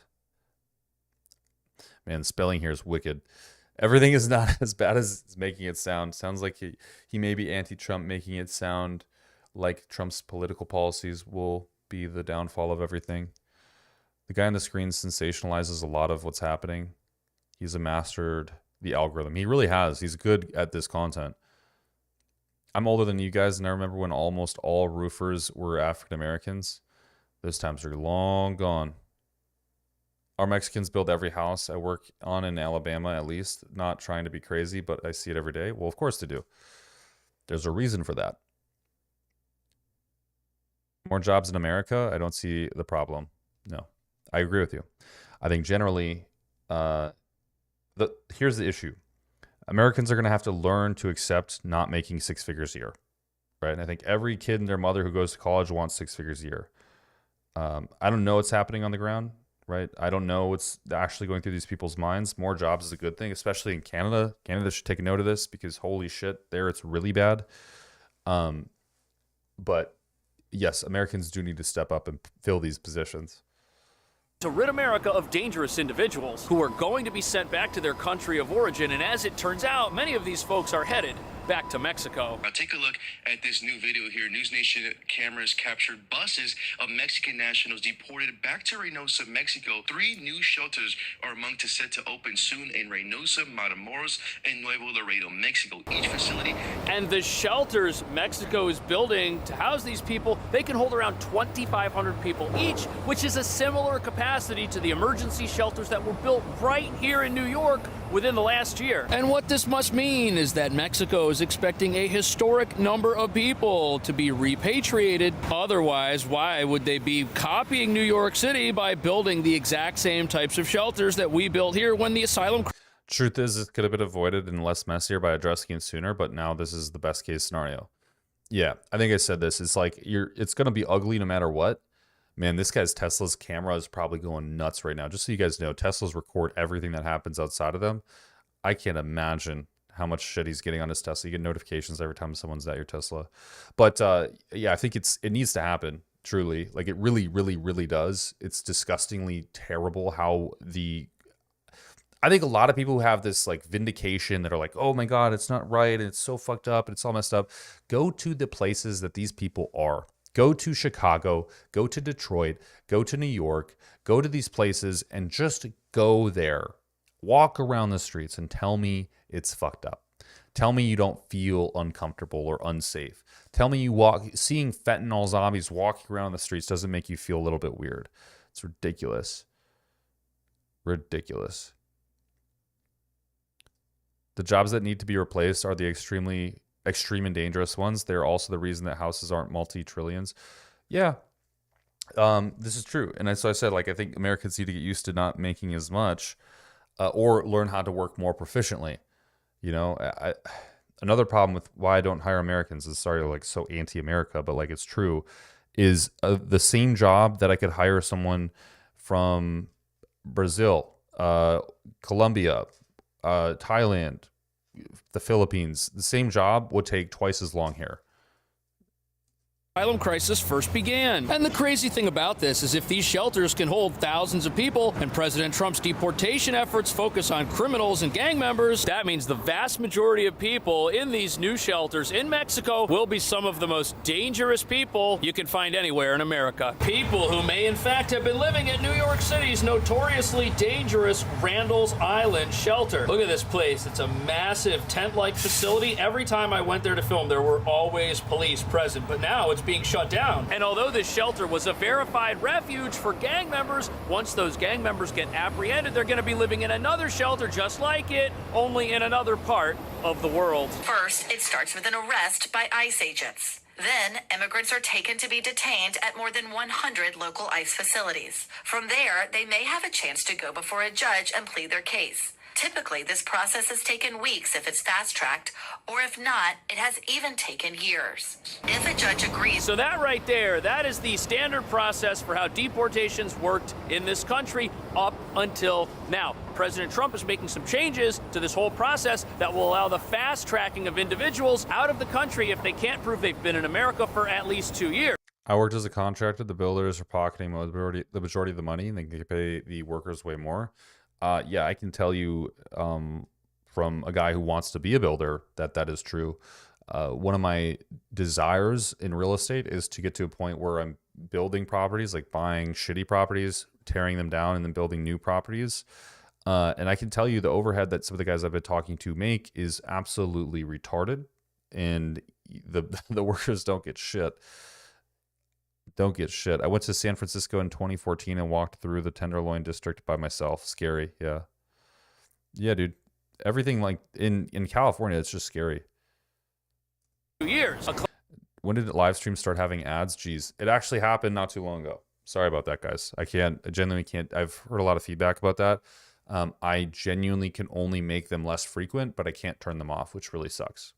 Classification that is going to cover a lot of the criminals that have recently entered our country during the asylum crisis, along with a significant number of people living in sanctuary cities. And according to this New York Times article, this fast-track process will greatly cut down on the costs associated with deportation. And apparently the main cost associated with deportations is the transportation and housing of individuals who are waiting to see an immigration judge. But with this new fast-track process eliminating that for people who cannot prove they've been here for at least 2 years, those costs are going to go way down. And the guy that's recording this shit, he's just like following people with a camera. I can't imagine how like uncomfortable that makes a lot of these people. He's just like close-upping their shit, watching it, and like following them down the street with like his camera on their suitcases. Like, that can't be normal for most people to be witnessing. I guess it is New York, so maybe it is normal. Congrats on monetization or no? Yeah, no, I mean, the channel's been monetized, but normally how live streams worked is you would, the live stream wouldn't produce income. I don't know actually how it worked before. At least on my channel, they weren't able to be monetized until after it had posted. But I assume maybe for bigger YouTubers, it was always. So maybe this is normal, and it's just that I got to a point where YouTube was like, we can monetize live streams now. All I know is I can turn up, I could go intense ad scheduling where it really bombards you guys with ads.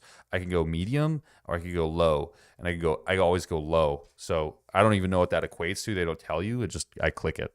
The U.S. government is going to save a boatload of money carrying out this historic deportation effort. But now critics are saying that this mass deportation agenda, crackdown, whatever you want to call it, they're saying it's not possible to deport millions of people from this country. But if that's true, why are other countries building shelters that can house so many people so quickly? And I won't lie, like, it's going to take multiple years. If we're only able to do 1,000 a day, that means, let's take a look at this. 1,000, 1 million. Let's just say we have 1 million immigrants illegally. We would need 1,000 days if we did that basically every day of the year for 365 days, getting 1,000 people out. We would need 2.5 years to get 1 million people out of the country. So I don't see this super feasibly happening super fast unless they 10x or quadruple x their like 40, 50x this process. I just don't know how it's going to happen. I've been doing HVAC for these peeps recently. Imagine 3-story, 4-bedroom in Alabama. This family has been renovating this house for 3 years now. 700K deep and can't stop changing everything. Yeah, I believe that. I've also worked on these cars. Jared Feather absolutely does do troll haircuts. And how many people were deported under the last presidential administration? There are between 15 to 20 guards on board, and everyone is shackled, except for children and parents traveling with kids. In the last year, ICE was able to remove over 270,000 migrants, many of those on planes just like this. Wow, so over the past year, a presidential administration with very different goals from the current administration, even they were able to deport over 250,000 people. Which proves that the new president's deportation plans are possible, even if ICE is forced to do it with one hand tied behind their back. And if ICE needs more resources, well, there are plenty of... I just can't believe this. It's just like so crazy all this is happening. Anyways. Empty buses lying around New York City. Extra available transportation is plentiful here, and it's not going to be hard for the next administration to procure. And clearly, America has the resources at its disposal to do this job, even if it is a logistical challenge unlike anything the country's ever faced. And now that federal authorities have been given the green light to go anywhere criminals might be hiding to find them, the demand for extra buses and planes is definitely going to increase. And today, the Department of Homeland Security announced it is widening the net. A new policy gives ICE agents the green light to conduct enforcement operations in schools, churches, playgrounds, and daycare centers. Those locations used to be off limits. So all the footage of these ICE raids happening all across the country, none of that is because in the few days since Trump took office that we've built up some mass deportation force with hundreds of thousands of agents. No, this is what happens when federal immigration agents are allowed to do their jobs. And the idea that there were no-go zones, areas of town or the country where federal agents could not do their jobs and keep people safe is ridiculous. But apparently those are gone now. A criminal cannot go to a hospital and hide in the emergency room. They can't go to a church and hide under a... ICE is clearly getting more resources, including federal task force and local law. Yeah, I don't know what this guy's saying. He's basically saying that, yeah, they don't get more resources. They're using what they've always had. And I'm like, no, that's nonsensical. They didn't have, cargo planes to carry people in before. This is ridiculous. under a pew bench and act like they've repented when they haven't. And what's also going to be interesting to see is how this affects local police departments like the NYPD, which are banned from cooperating with federal immigration officials. Are federal officials going to enter places the NYPD can't go, like our various asylum shelters, to see who's in there? Let's say ICE knows that a certain gang member or criminal is living in one of New York City's shelters, which is true right now. We know this. If they enter that shelter looking for that individual, they may encounter other individuals who do not have a legal right to be here either. And if that happens, there could be a lot of arrests made in a very short period of time, and that's going to make people who aren't supposed to be in this country and have been ordered to leave to think twice before staying in a highly visible location like one of our shelters here in New York.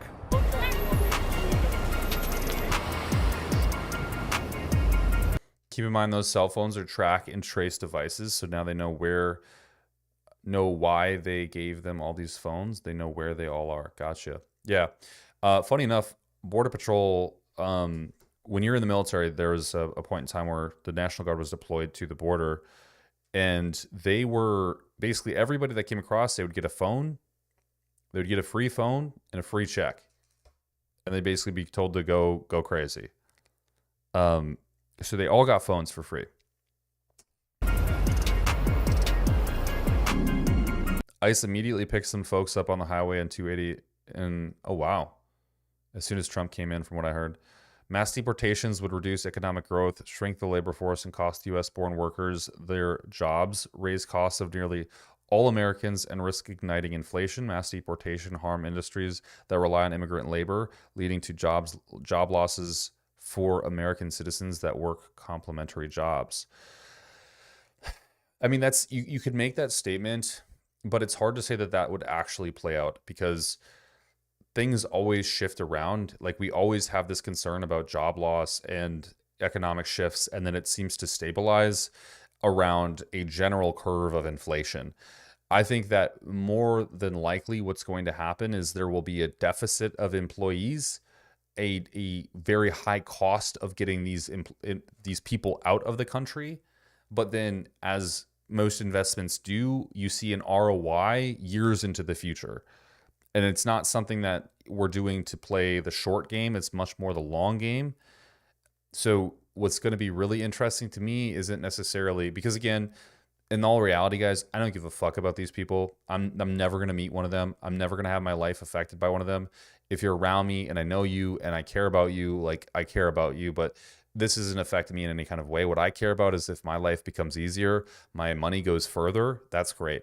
So in the next 4 years, what's going to be interesting is, do we see this having a positive effect? And also, do we see the next administration continue what is going on right now?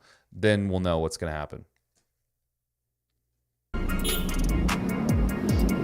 So behind me right here, this is the Row Hotel. It's one of the city's shelters for asylum seekers. It's supposed to be for families, but as we've been learning, gang members have figured out how to work their way into places just like this. But this is a highly visible 1,000-room facility in the middle of Midtown Manhattan. ICE is going to have an eye on places like this, and they may find out that certain people that they're looking for are residing inside. And that's a situation local progressives are really upset about. The president's been clear on this. We're going to concentrate on public safety threats. This election proves that the American people support the removals of criminal aliens in this country. Borders are, Tom Homan says migrants who commit crimes will be deported.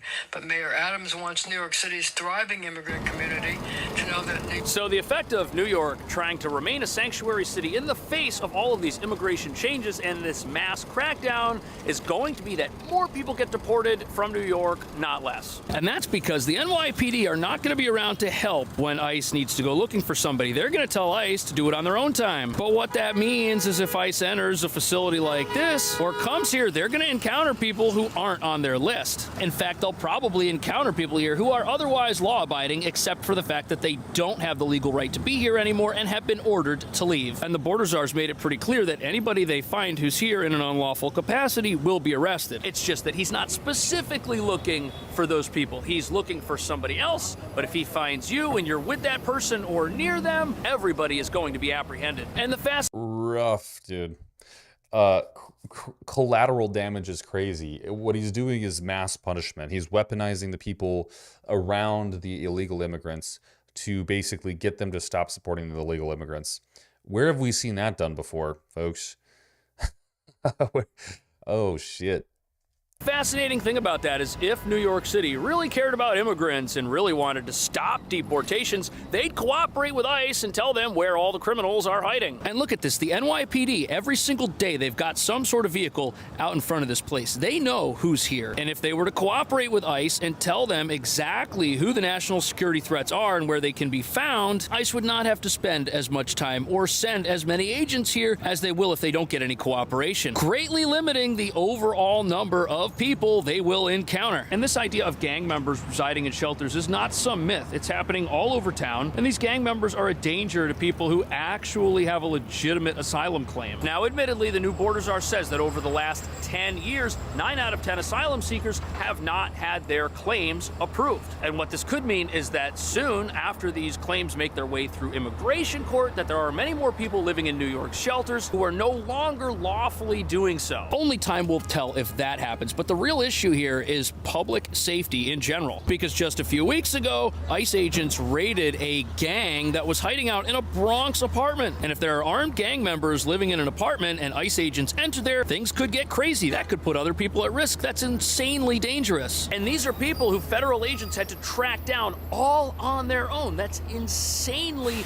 unsafe for everybody, especially the residents of that apartment. Yet, right now, we're witnessing something very fascinating. And that would be the propaganda that is being put forth by supposedly pro-immigrant advocacy groups about how Donald Trump's plans are fake and how he actually just wants to round up everybody who wasn't born in America. And even though to most of America that sounds absolutely ridiculous, in progressive places like New York, you've got some people who actually believe this stuff and think permanent residents are going to get deported. But immigrants are still scared. My mom, she's not a citizen, she's a permanent resident. And again, she's scared. She doesn't know what could happen. As an attorney, I think that there's definitely a lot of community fear. I am getting called by my clients daily. Yeah, so unless your mom is a national security threat or is in a gang, I don't see how. Yeah, I think this is what I was talking about earlier, how it's being weaponized against the current administration, because it's easy to say, well, Trump's coming for everybody, but you know, and then the media inflating that. But the reality is they're pretty clear on who they're trying to target here. National security threats, illegal immigrants, like true illegal immigrants, not just someone with their permanent residency. And as well, they're trying to target people who are associated with illegal immigrants. So if you're fucking, you know, harboring illegal aliens, it's probably not a great idea, but still. See how any of this could apply to her, especially if she's got a green card. And then we've got this attorney who says that her clients are calling her at all hours of the day, supposedly, and I wonder what she's telling them to calm them down. Because if she knows the law, she would know that people would... There are enough federal policy changes directed at actual citizens to worry about. They're eyeing veteran benefits and federal jobs. This is not my immediate concern. I hear that. Yeah, I mean, same too, right? Like, I have disability, so as well as I leverage the shit out of the VA loans. Look, and I'll be the first one to tell you, look, veterans, a lot of them make way too much from disability and extrapolate benefit. I don't have to pay property tax. Fun fact. I don't have to put a down payment on any home ever. I get monthly payments every single month for the rest of my life. Fun fact, you know? So there's a lot of shit that I'm like, well, this is crazy. And then there's other people who I know who served less time than me, did nothing, and are getting more disability than I am, right? So like I understand. I think things need to be rebalanced for sure, but you're absolutely right. Like everything's being targeted right now, which is kind of what I was talking about. Is like the soil needs to be churned. The soil needs to be churned, boys, and this is like part of that. I'm gonna shower and hit cardio. I'll be back once I get to the gym if the stream is still up. Dope, dude. Hope you have a good shower and kick some ass in cardio, bro. Burn some motherfucking calories. Sweat your ass off for us, please. For the boys who can't do the cardio. People with a legal right to stay here have nothing to worry about, and that includes asylum seekers who are waiting for their court date. And even though college-educated progressives have a big problem with Donald Trump's new plans, you know who doesn't? People like this woman who lives in one of New York City's shelters with her children and are terrified of these gang members. They want them gone just as bad as the rest of us. And when you've got people residing in a shelter who are begging for the police to intervene and do something, you know New York has a serious crime problem connected to its status as a sanctuary city, which doesn't do background checks before moving people into a place like this. fear-mongering and gaslighting in the communities as organizations, directly or indirectly at the behest of the mayor, have basically been warning people that when Trump takes office, everyone's going to be deported en masse, that if you are jaywalking or going to church or dropping your kids off at school, that you're going to be deported. That's simply not the case. So this is happening in Chicago, but if you've paid attention to any of the recent protests taking place here in New York, it's the same thing. You've got these quote-unquote activists who say that they're out to protect immigrants, but they're riling people up for absolutely no reason. In fact, all of these crackdowns are going to be a great thing for sanctuary cities because you've got these gangs that are taking advantage of people, making them sell stuff on the side of the street, making them go into CVS and steal stuff, making them, in some cases, ride around on mopeds and commit these... Yeah, it's crazy how he's showing footage of like black kids with a cop pulling up when he's talking about gangs and people stealing stuff. I'm just going to say that. Snatch and grab robberies. You know what the gang members are telling people? They meet people in these shelters and they tell them, hey, we know your family back home in Venezuela. If you don't join us, you're going to be an outsider. Something might happen to you, and something...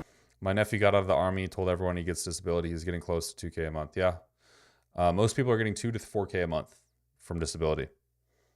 Might happen to them. A lot of these people are being enlisted and sucked into the criminal underworld, even when they came here without the intention of having anything to do with a life of crime. What do you think about that? Are these crackdowns a good thing for law-abiding immigrants like permanent residents who have nothing to fear from deportation? Let me know. Thank you so much for watching. I'll see you in the next video. Absolutely wild times.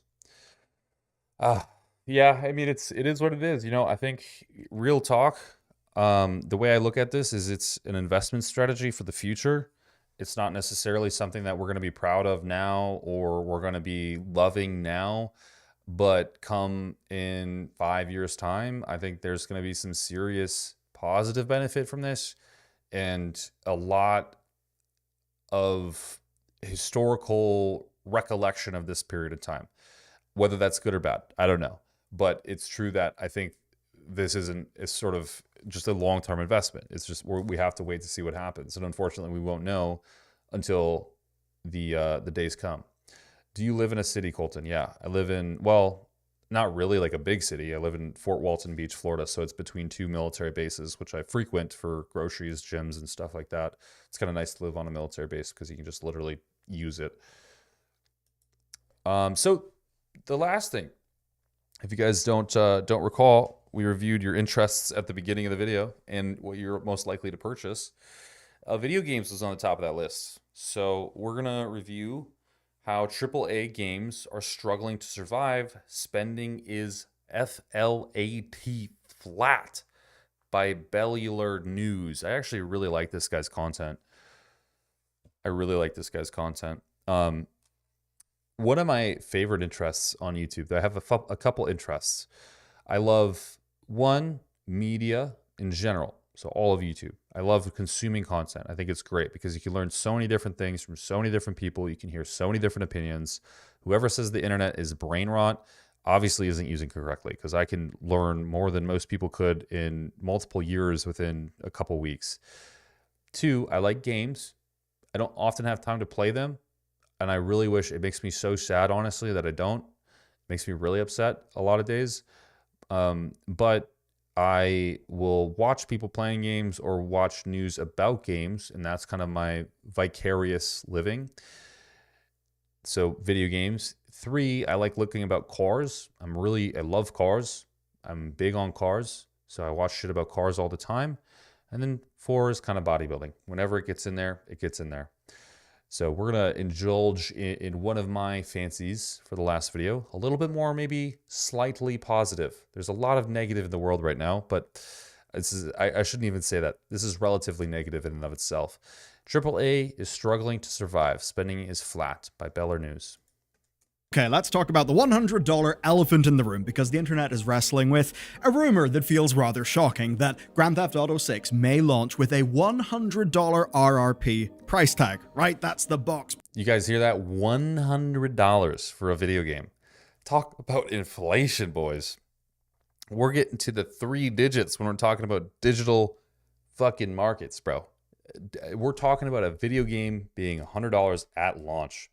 Box price of the game, and your gut reaction is probably the same as mine. That's bullshit. See ya, Samantha.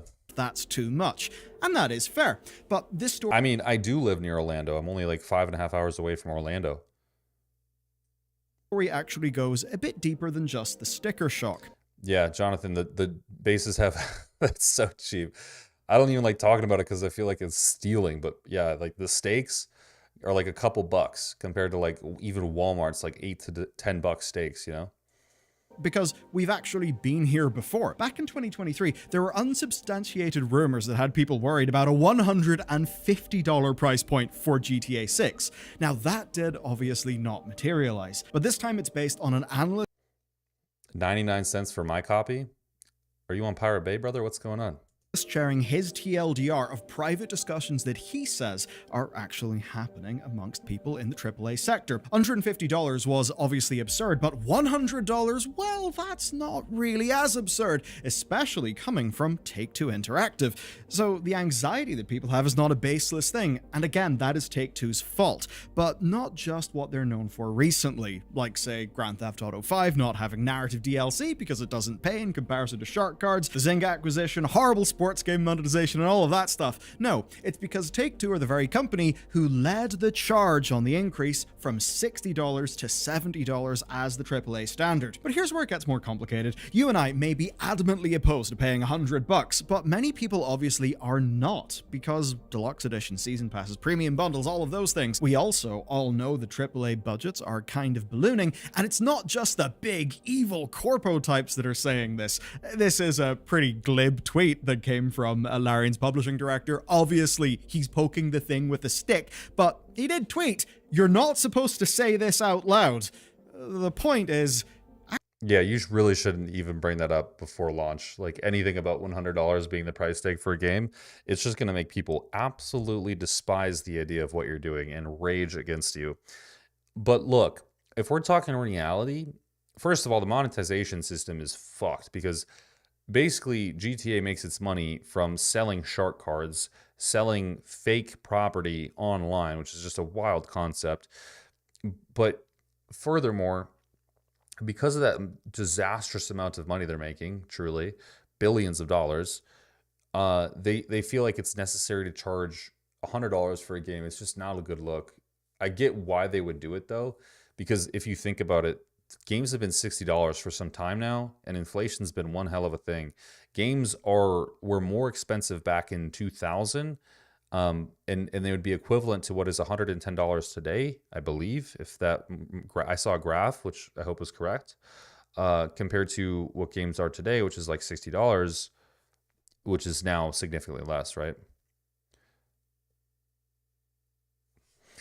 $100 these days is literally $20 in 1990s. No joke. Check inflation. Yeah. So, which is fucking crazy. That's disgusting. But yeah, I mean, it makes sense that they're increasing the price for games. It's always been $60 since as long as I can remember. When I bought Halo 3, it was $60.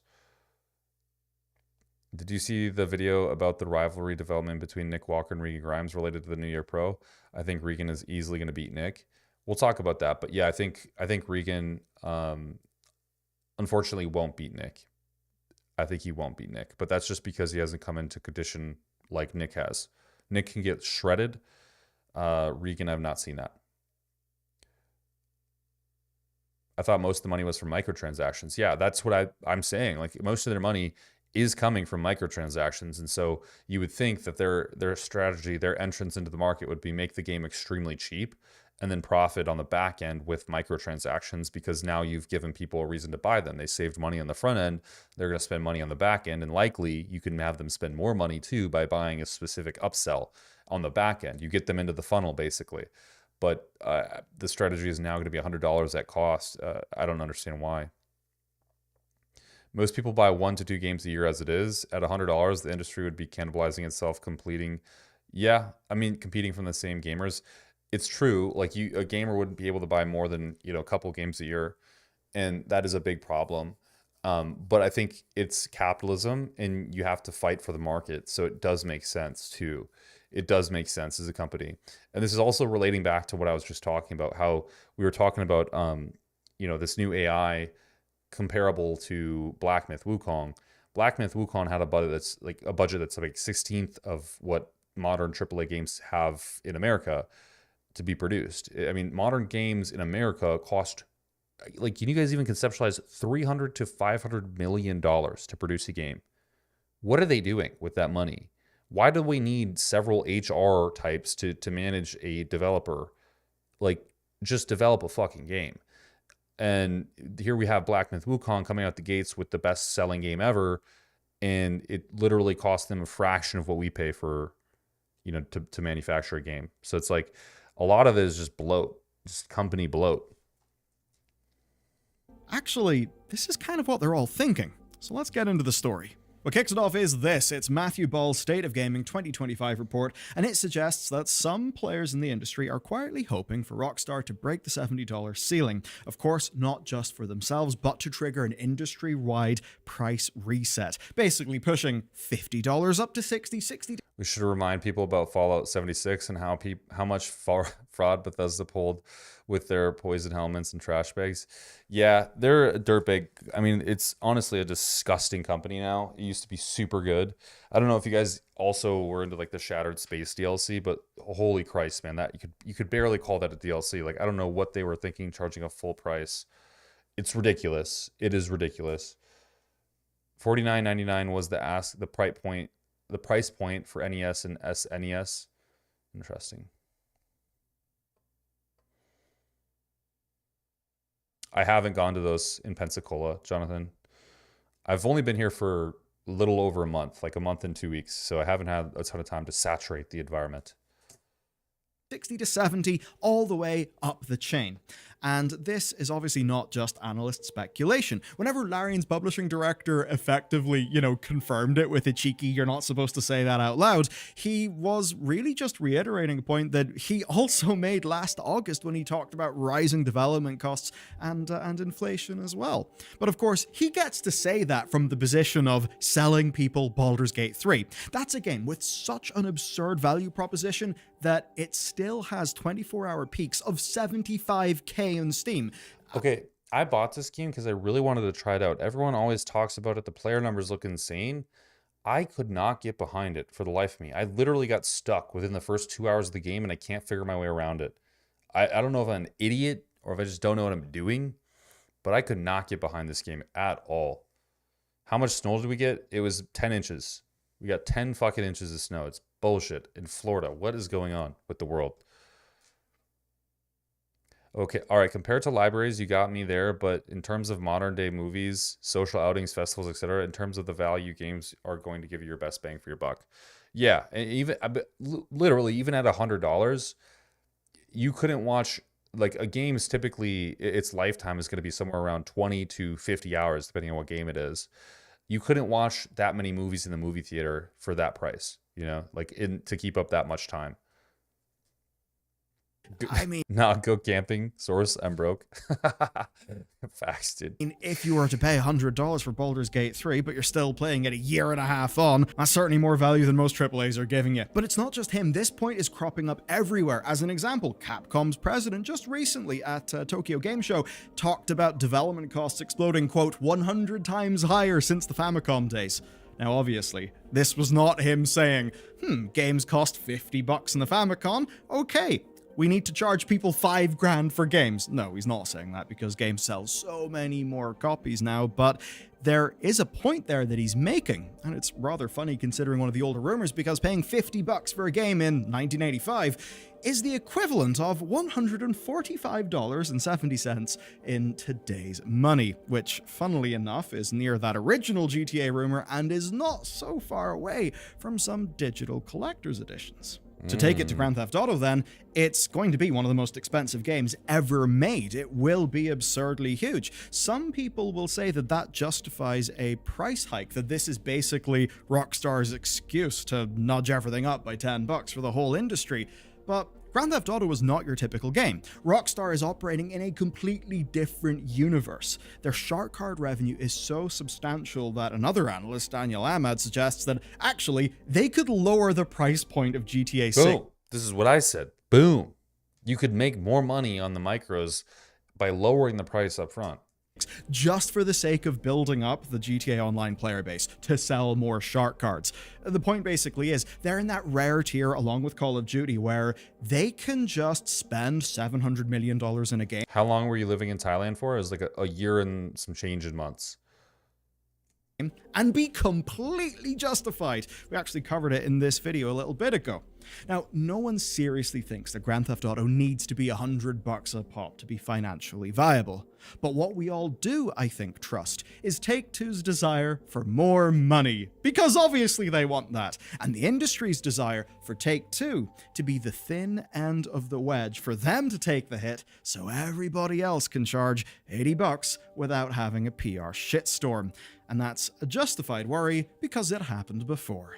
You know, it really is remarkable how quickly the $70 price point solidified, and when that happened, Take-Two led the charge. Then PlayStation's first-party titles followed suit, and the strategy was pretty damn simple. They used next-gen consoles as their cover for the increase, and even Nintendo eventually joined in. They leveraged as well Tears of the Kingdom's massive hype to push their own prices up. But actually, here's where it gets kind of interesting. Yeah, that's the thing. If Grand Theft Auto jumps the price up that much for the base game, and look, it's like cars in my mind, so you can sell those higher end game packages, and if people are fucking retards enough to buy them, they buy them, whatever, that's fine. Marketing wins, you know. But if they charge it and they open up at $100, the rest of every developer is going to be like, great, that's the standard. That is like a true pinnacle AAA game. So we can at least charge 80, you know, and that's what's going to happen inevitably. Do you think moving for a period of time to Pattaya, Thailand is a good idea? Yes. I would be moving there right now if I didn't want to cultivate investments here in the United States and solidify my future, which I will be moving there, trust me, mark my words. Yeah, I would be there now. It's literally the best experience of your entire life. And life is, you reduce the cost of living by like 75% living there. Literally. You can live like a king. Not everybody could even make that work. Take Redfall, right? It completely face-planted at $70. Let's be real, it would have face-planted at just about anything else. But I bring it up because when analysts started to notice quick discounts on $70 games, they questioned Strauss Zelnick. Strauss is, by the way, the CEO of Take-Two. He's quite the fellow, sort of vampire daddy energy. Anyway, his response was rather telling. He said, "We're not seeing pushback." Now, the emphasis on we're is on our half, or our behalf, right? So it's not like he said, well, we aren't seeing a pushback, but literally he did say we're not seeing a pushback. And I think there's a big point there. The reality is that certain publishers like Take-Two, like Capcom, PlayStation, they can command those prices because of their track record and game quality. I mean, if you're big enough in any industry, you can ask for more. If somebody right now owned 50% of the market share in fitness supplements and they asked for a ridiculous price, people would pay for it, for whatever the product was. AG1 is a great example of this, a garbage-ass product, yet people were paying out the ass for it because it had most of the influencers suggesting it and using it with their affiliates. It sold like wildfire. If you own the interest of the market, you own how much pricing is worth, like how much pricing you can make anything. If someone's interested in buying a house, they're going to overspend for a house. If someone's interested in buying like we just looked at the freaking Cybertruck, right? And I was talking about possibly buying a Cybertruck. If I really want it, I'll buy it, even though I'm overpaying for it. And I know that because if you make a good product and you own, even if you make a semi-good product and you own the majority of the market, people are going to overpay for anything you make. Apple is a wonderful, wonderful, wonderful example of that. Monster Hunter Wilds. That's going to share the same RRP as Redfall, which is a bit ridiculous when you think about them. Actually, this has gotten to the point where Saber Interactive... But even then, devs are forgetting this is GTA. Giant brand, lots of goodwill in terms of quality. Compared to that games that were at least barely playable or with uninspired gameplay. Yeah. Well, that's what's going to happen, right? Is like, and I think someone said it might have even been you that said, basically there's people only buy like 1 to 2 games a year. And it's going to be that what happens now is that people definitely only buy 1 to 2 games a year. They definitely, maybe only even buy 1, and that is from the best publisher who actually makes a legitimate game. And everybody who's asking for, you know, gold for their shit isn't going to get anything, and we're going to get a bunch of Concords on repeat. Active CEO, when talking about Space Marine 2, said that they actually felt they had to price their game at $70 because they feared that players would see anything lower as a red flag for quality. And his point actually does make sense for consumer psychology. And that's another thing. Consumer psychology, like this guy's just about to talk about, he's absolutely right. If I sold you a Bugatti for $15,000 instead of the $1.8 billion price tag it has on it, it wouldn't be worth as much. You wouldn't see it as a valuable car. You'd be like, what the fuck is this? Is this a ripoff? Is this from fucking Alibaba? Like, what is this shit? And the fucked up thing with our psychology is that if something has a higher price tag, even if it isn't a better quality, it's still worth more in our minds. It's crazy. It's so crazy. It's Wes Watson's coaching program, right? He charged so much for it that it seems like it's crazy and has some crazy thing inside of it, when in reality, he just does your macros for you. In a world where an audience expects $70, if you publish your game at $60, people will then assume that that's you admitting that you're actually not able to command what the industry now sees as a full price. Right, so it is basic sales psychology here. Now, yes, in a world where every customer is a fully informed, dispassionate, rational actor, well, I think the entire global economy would look rather different. The reality is, we're humans, we're emotional, we're not always rational, and we are prone to fun psychological biases. So in a world with a $70 standard, if one game is $60, people will begin to think, why is it $60? There must be a reason why it's not the default. That deviation, well, that adds in some ambiguity, and that means you're less likely to make the sale. And the upshots are fascinating. Capcom are going to make more money than ever with the new Monster Hunter, but we are seeing these discounts being piled on faster than ever. But a 20% discount on a $70 game is actually more revenue than a 20% discount on a $60 game, but it still has the psychological benefits of a 20% discount. So it still works, and this serves to defend everybody's margin within the industry, which certainly goes back to Matthew Ball's point about the whole industry wanting a $10 increase to cascade up. But actually, there's something we've missed. We're already well past $70. It's time to enter the big thing to mention. So, do you value something objectively, right, based on its input costs plus some margin? Or do you think something is valued based on what someone in the real market is willing to pay for it? I'd say that at the very least for things that we experience like art, it's the latter, right? That's why millions of people buy games above that $69.99 RRP. The $100 price tag that kicked off this whole discussion has already happened. It just has happened indirectly because you see that $10 price rise from $60 to $70? Well, $69.99 of today's dollars is in fact worth $57.75 in 2020's dollars. Yeah, inflation's a bitch. That's why Space Marine 2 had masses of people paying $30 extra to have some cosmetics, and I think most importantly, advanced access. Just about every major game. I paid it. Look, I'm happy to pay that shit for something that's extremely fucking good. And Space Marine 2 was extremely good. I'll pay extra, dude. I don't care. If I know it's going to be a guaranteed product, I'm paying extra for it. It's better than paying less for something that I don't even know is going to be good. That's just the way I look at it. Like, if it's a game that I want, I'm going to pay for it without any concern in my mind. And I know people can be upset all day about it and cry and say, oh my God, prices are going up. But hey, man, I get it. Market's the market. I want a good product. I'm going to pay for a good product. Game these days does I played the shit out of Space Marine 2.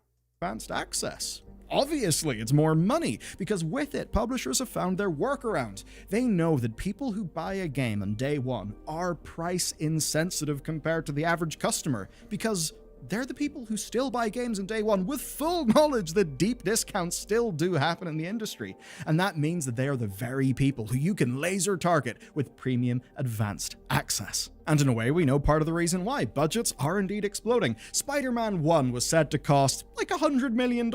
Its sequel, that came out just 5 years later, cost $315 million. That's so crazy. Which, by the way, you can't just put down to inflation. It's also an industry-wide trend that I'll be diving into soon on the channel. But for now, I want you to check this out. This is from Matthew's report, and it's the RRP of Grand Theft Auto games from 1997, and it shows nominal price and inflation-adjusted price. It's kind of funny because Grand Theft Auto 1 would cost $100 in today's money. It almost fits the story too well. But if you look at this graph, you see that it actually does not tell the full story, not even close, because it would be disingenuous to look at that and think, oh, Strauss Zelnick and the lovely people at Take-Two Interactive have protected me against inflation by not hiking their prices even more. That is obviously not the case because that's not their business model. To just take that chart would be to omit shark cards. And yeah, it's not like they came out with a new programming. It's the same Spider-Man. Exactly. And that's what's crazy about it. I truly believe it's just the bloat of American companies. We need so many different departments to do one fucking simple task. And it's like, if we could just laser focus people and doing what they need to be doing instead of having all these layers of added slop on top of it. If we got rid of CEOs and had a centralized companies run themselves, like just have good employees, right? Like have self-managed good employees. I know it's hard to ask for these days, but man, everything would just be so much cheaper to do, make, and to start. And everything else that goes on. Because the move from 60 to 70 was not enough. It was just part of a whole stack of measures to increase revenue per customer without going so hard that it sparks deep outrage. But here's the thing, this distortion will hurt them. And within Matthew's report is a rather shocking thing about consumer spending. By now, I think most of us agree that a $100 RRP largely wouldn't work because customers would just reject it and wouldn't see it as a good value. And that's because the large upfront purchase is the more psychologically expensive way to get some money. That's why you've got the upcharges and the microtransactions growing over time. Those are just little cuts here and there. So not only is this, for all of the reasons that we know, but there's a deeper hidden sort of reason and risk here. And it's one we're about to face. Imagine Grand Theft Auto 6 ends up costing $80. Now compare that to, say, some skin bundles. It's the cost of a few skins for a Grand Theft Auto. Now for Grand Theft Auto, Daniel Ahmad is right. The RRP tweaks that Take-Two can make will pale in comparison to shark cards over the life of that game. And that brings me to the big risk here. Our perception of value. Because when you can buy a game that costs over $500 million to make for the price of a few skins in some other game, what does that say about value? What are we paying for? Are we even paying for content now? And here's the data to ram that home. This is worldwide consumer spending in real terms. That's the killer, in real terms. And what we see is that even with games as money desperate as they seem to be in many cases, the spending is shockingly flat. RRP matters less. But if you look at all of the money that's being spent, well, it's not massively growing, and what you basically realize is the money being spent is going less and less into content, and more into upcharges and microtransactions. Yep. It seems that, again, in real terms, everybody is fighting for a roughly similar number of dollars, your dollars, and that pool of dollars doesn't seem to be going up as quickly as... The pool of dollars, like we just made this point, a consumer doesn't buy more than maybe 2 games a year. And so if you can get a consumer to buy the game and then sell them products that are less than the cost of another game, you're going to make money. Because if they can enrich their experience in your game that they already bought, knowing that they won't probably buy many more games and they're thoroughly enjoying it, yeah, they're going to spend the $10 extra compared to the $100 extra on the new game and not have to have a whole other set of microtransactions they have to deal with. So it's a absolute, like you're making the money on post-purchase purchases. And it's honestly fucked up, but also it is generated by the people in the end, like it is generated by the consumers. And I don't understand why so many people consume microtransactions. I can't think of the last time I bought something outside of Helldivers 2, because it's kind of you need it to get new weapons and stuff that's built into the game, but also, to be fair, the price tag on the game was $40. So like, it kind of makes sense, right? And that's where I think like justifying a lower price first would actually get more purchases in the back end, but it's regardless still fucked up.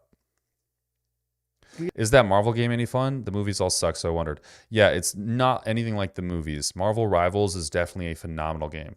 Game budgets are, which means that, well, on balance, more of those dollars are going into what I would call low-value upcharges like skins and not game content, which is a problem if you're here for actual video games. Now to bring it back to Larian, Baldur's Gate 3 is not full of upcharges and bullshit. The $70 games that it competes against, though, often are full of that bullshit. And of course, those are, the big traditional AAA publisher titles that set expectations industry-wide. $70. Man, I didn't get into any of that shit that just showed the cutscene when I was playing.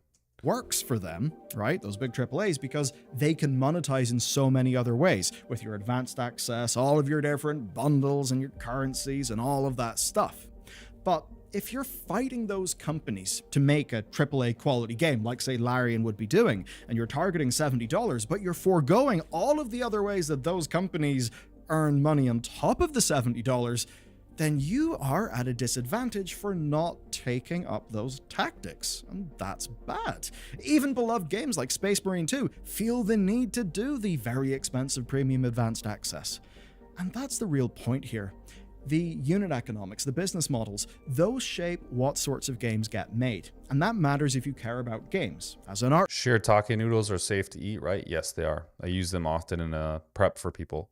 Form. I mean, that's why Grand Theft Auto 5 did not have narrative DLC. And looking around the industry, it's probably why we've seen a string of AAA single-player narrative studios die. It's why back in the day, we would actually get plenty of narrative DLCs for games, but nowadays, that just doesn't really seem to be the thing that happens anymore.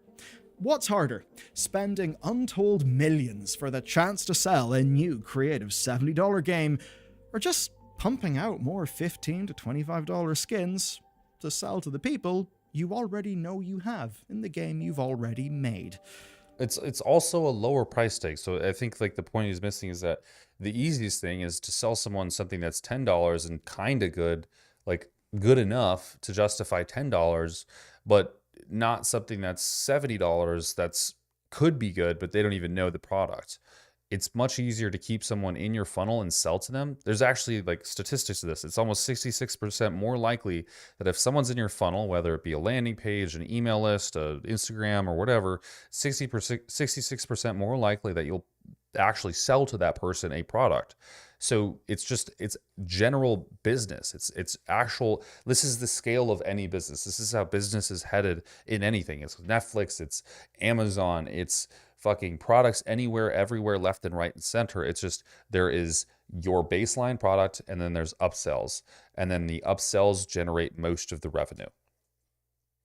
So I guess the question then is, what's going to happen? Well, first, I hate to break it to you, but I can't tell the future. What I will say is I don't think the Grand Theft Auto 6 will cost $100, but I think the Early Access Edition might. And it will probably be, the most hyped game for at least a lot of... I'm about to rip a bull. I'm back. Welcome back, Wetbait. You made it just in the time for this video to end. People of this entire decade. So if they do decide to, say, have a 30... Is it?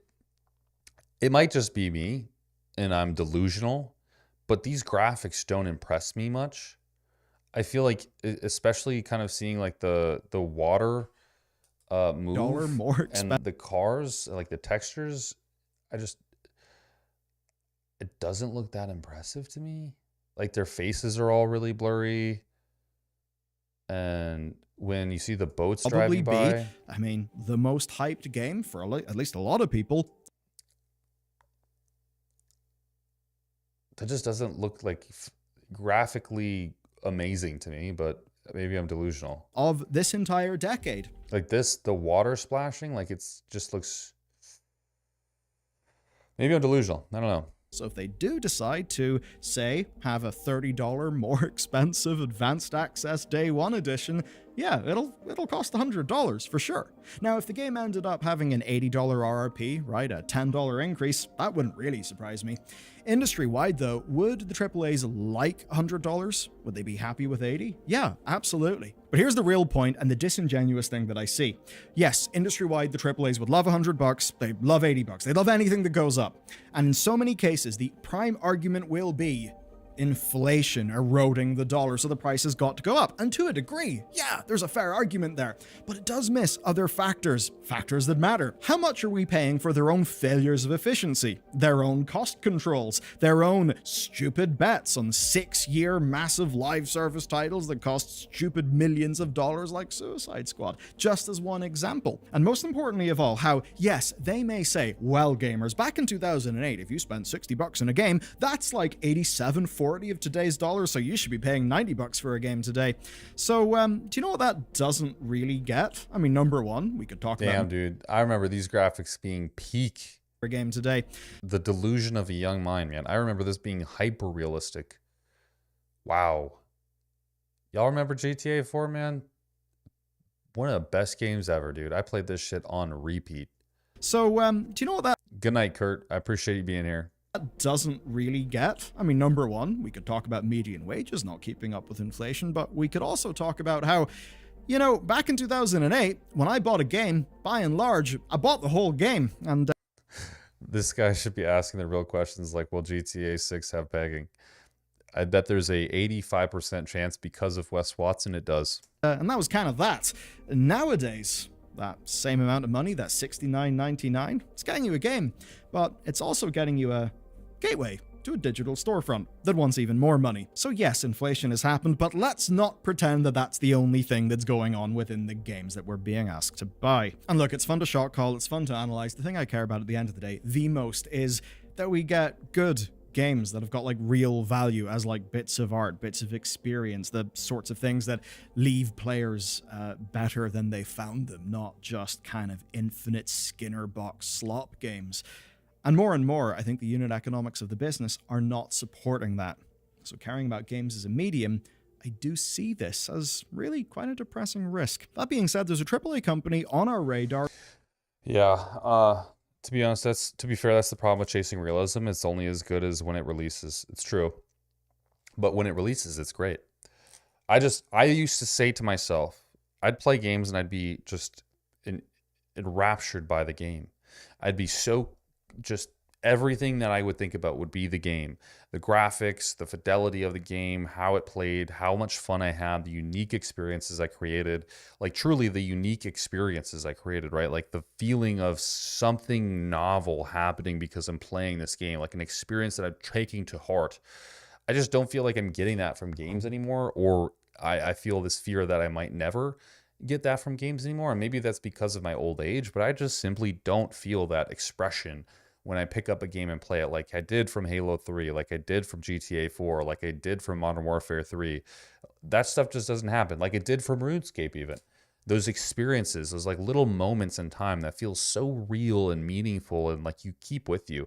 It's just kind of like that doesn't happen with games anymore. And I feel like they're just kind of shadows of their former selves. They don't mean as much. And they're trying to replay over and over and over again the old nostalgia that they caught with people, but it just ends up not happening.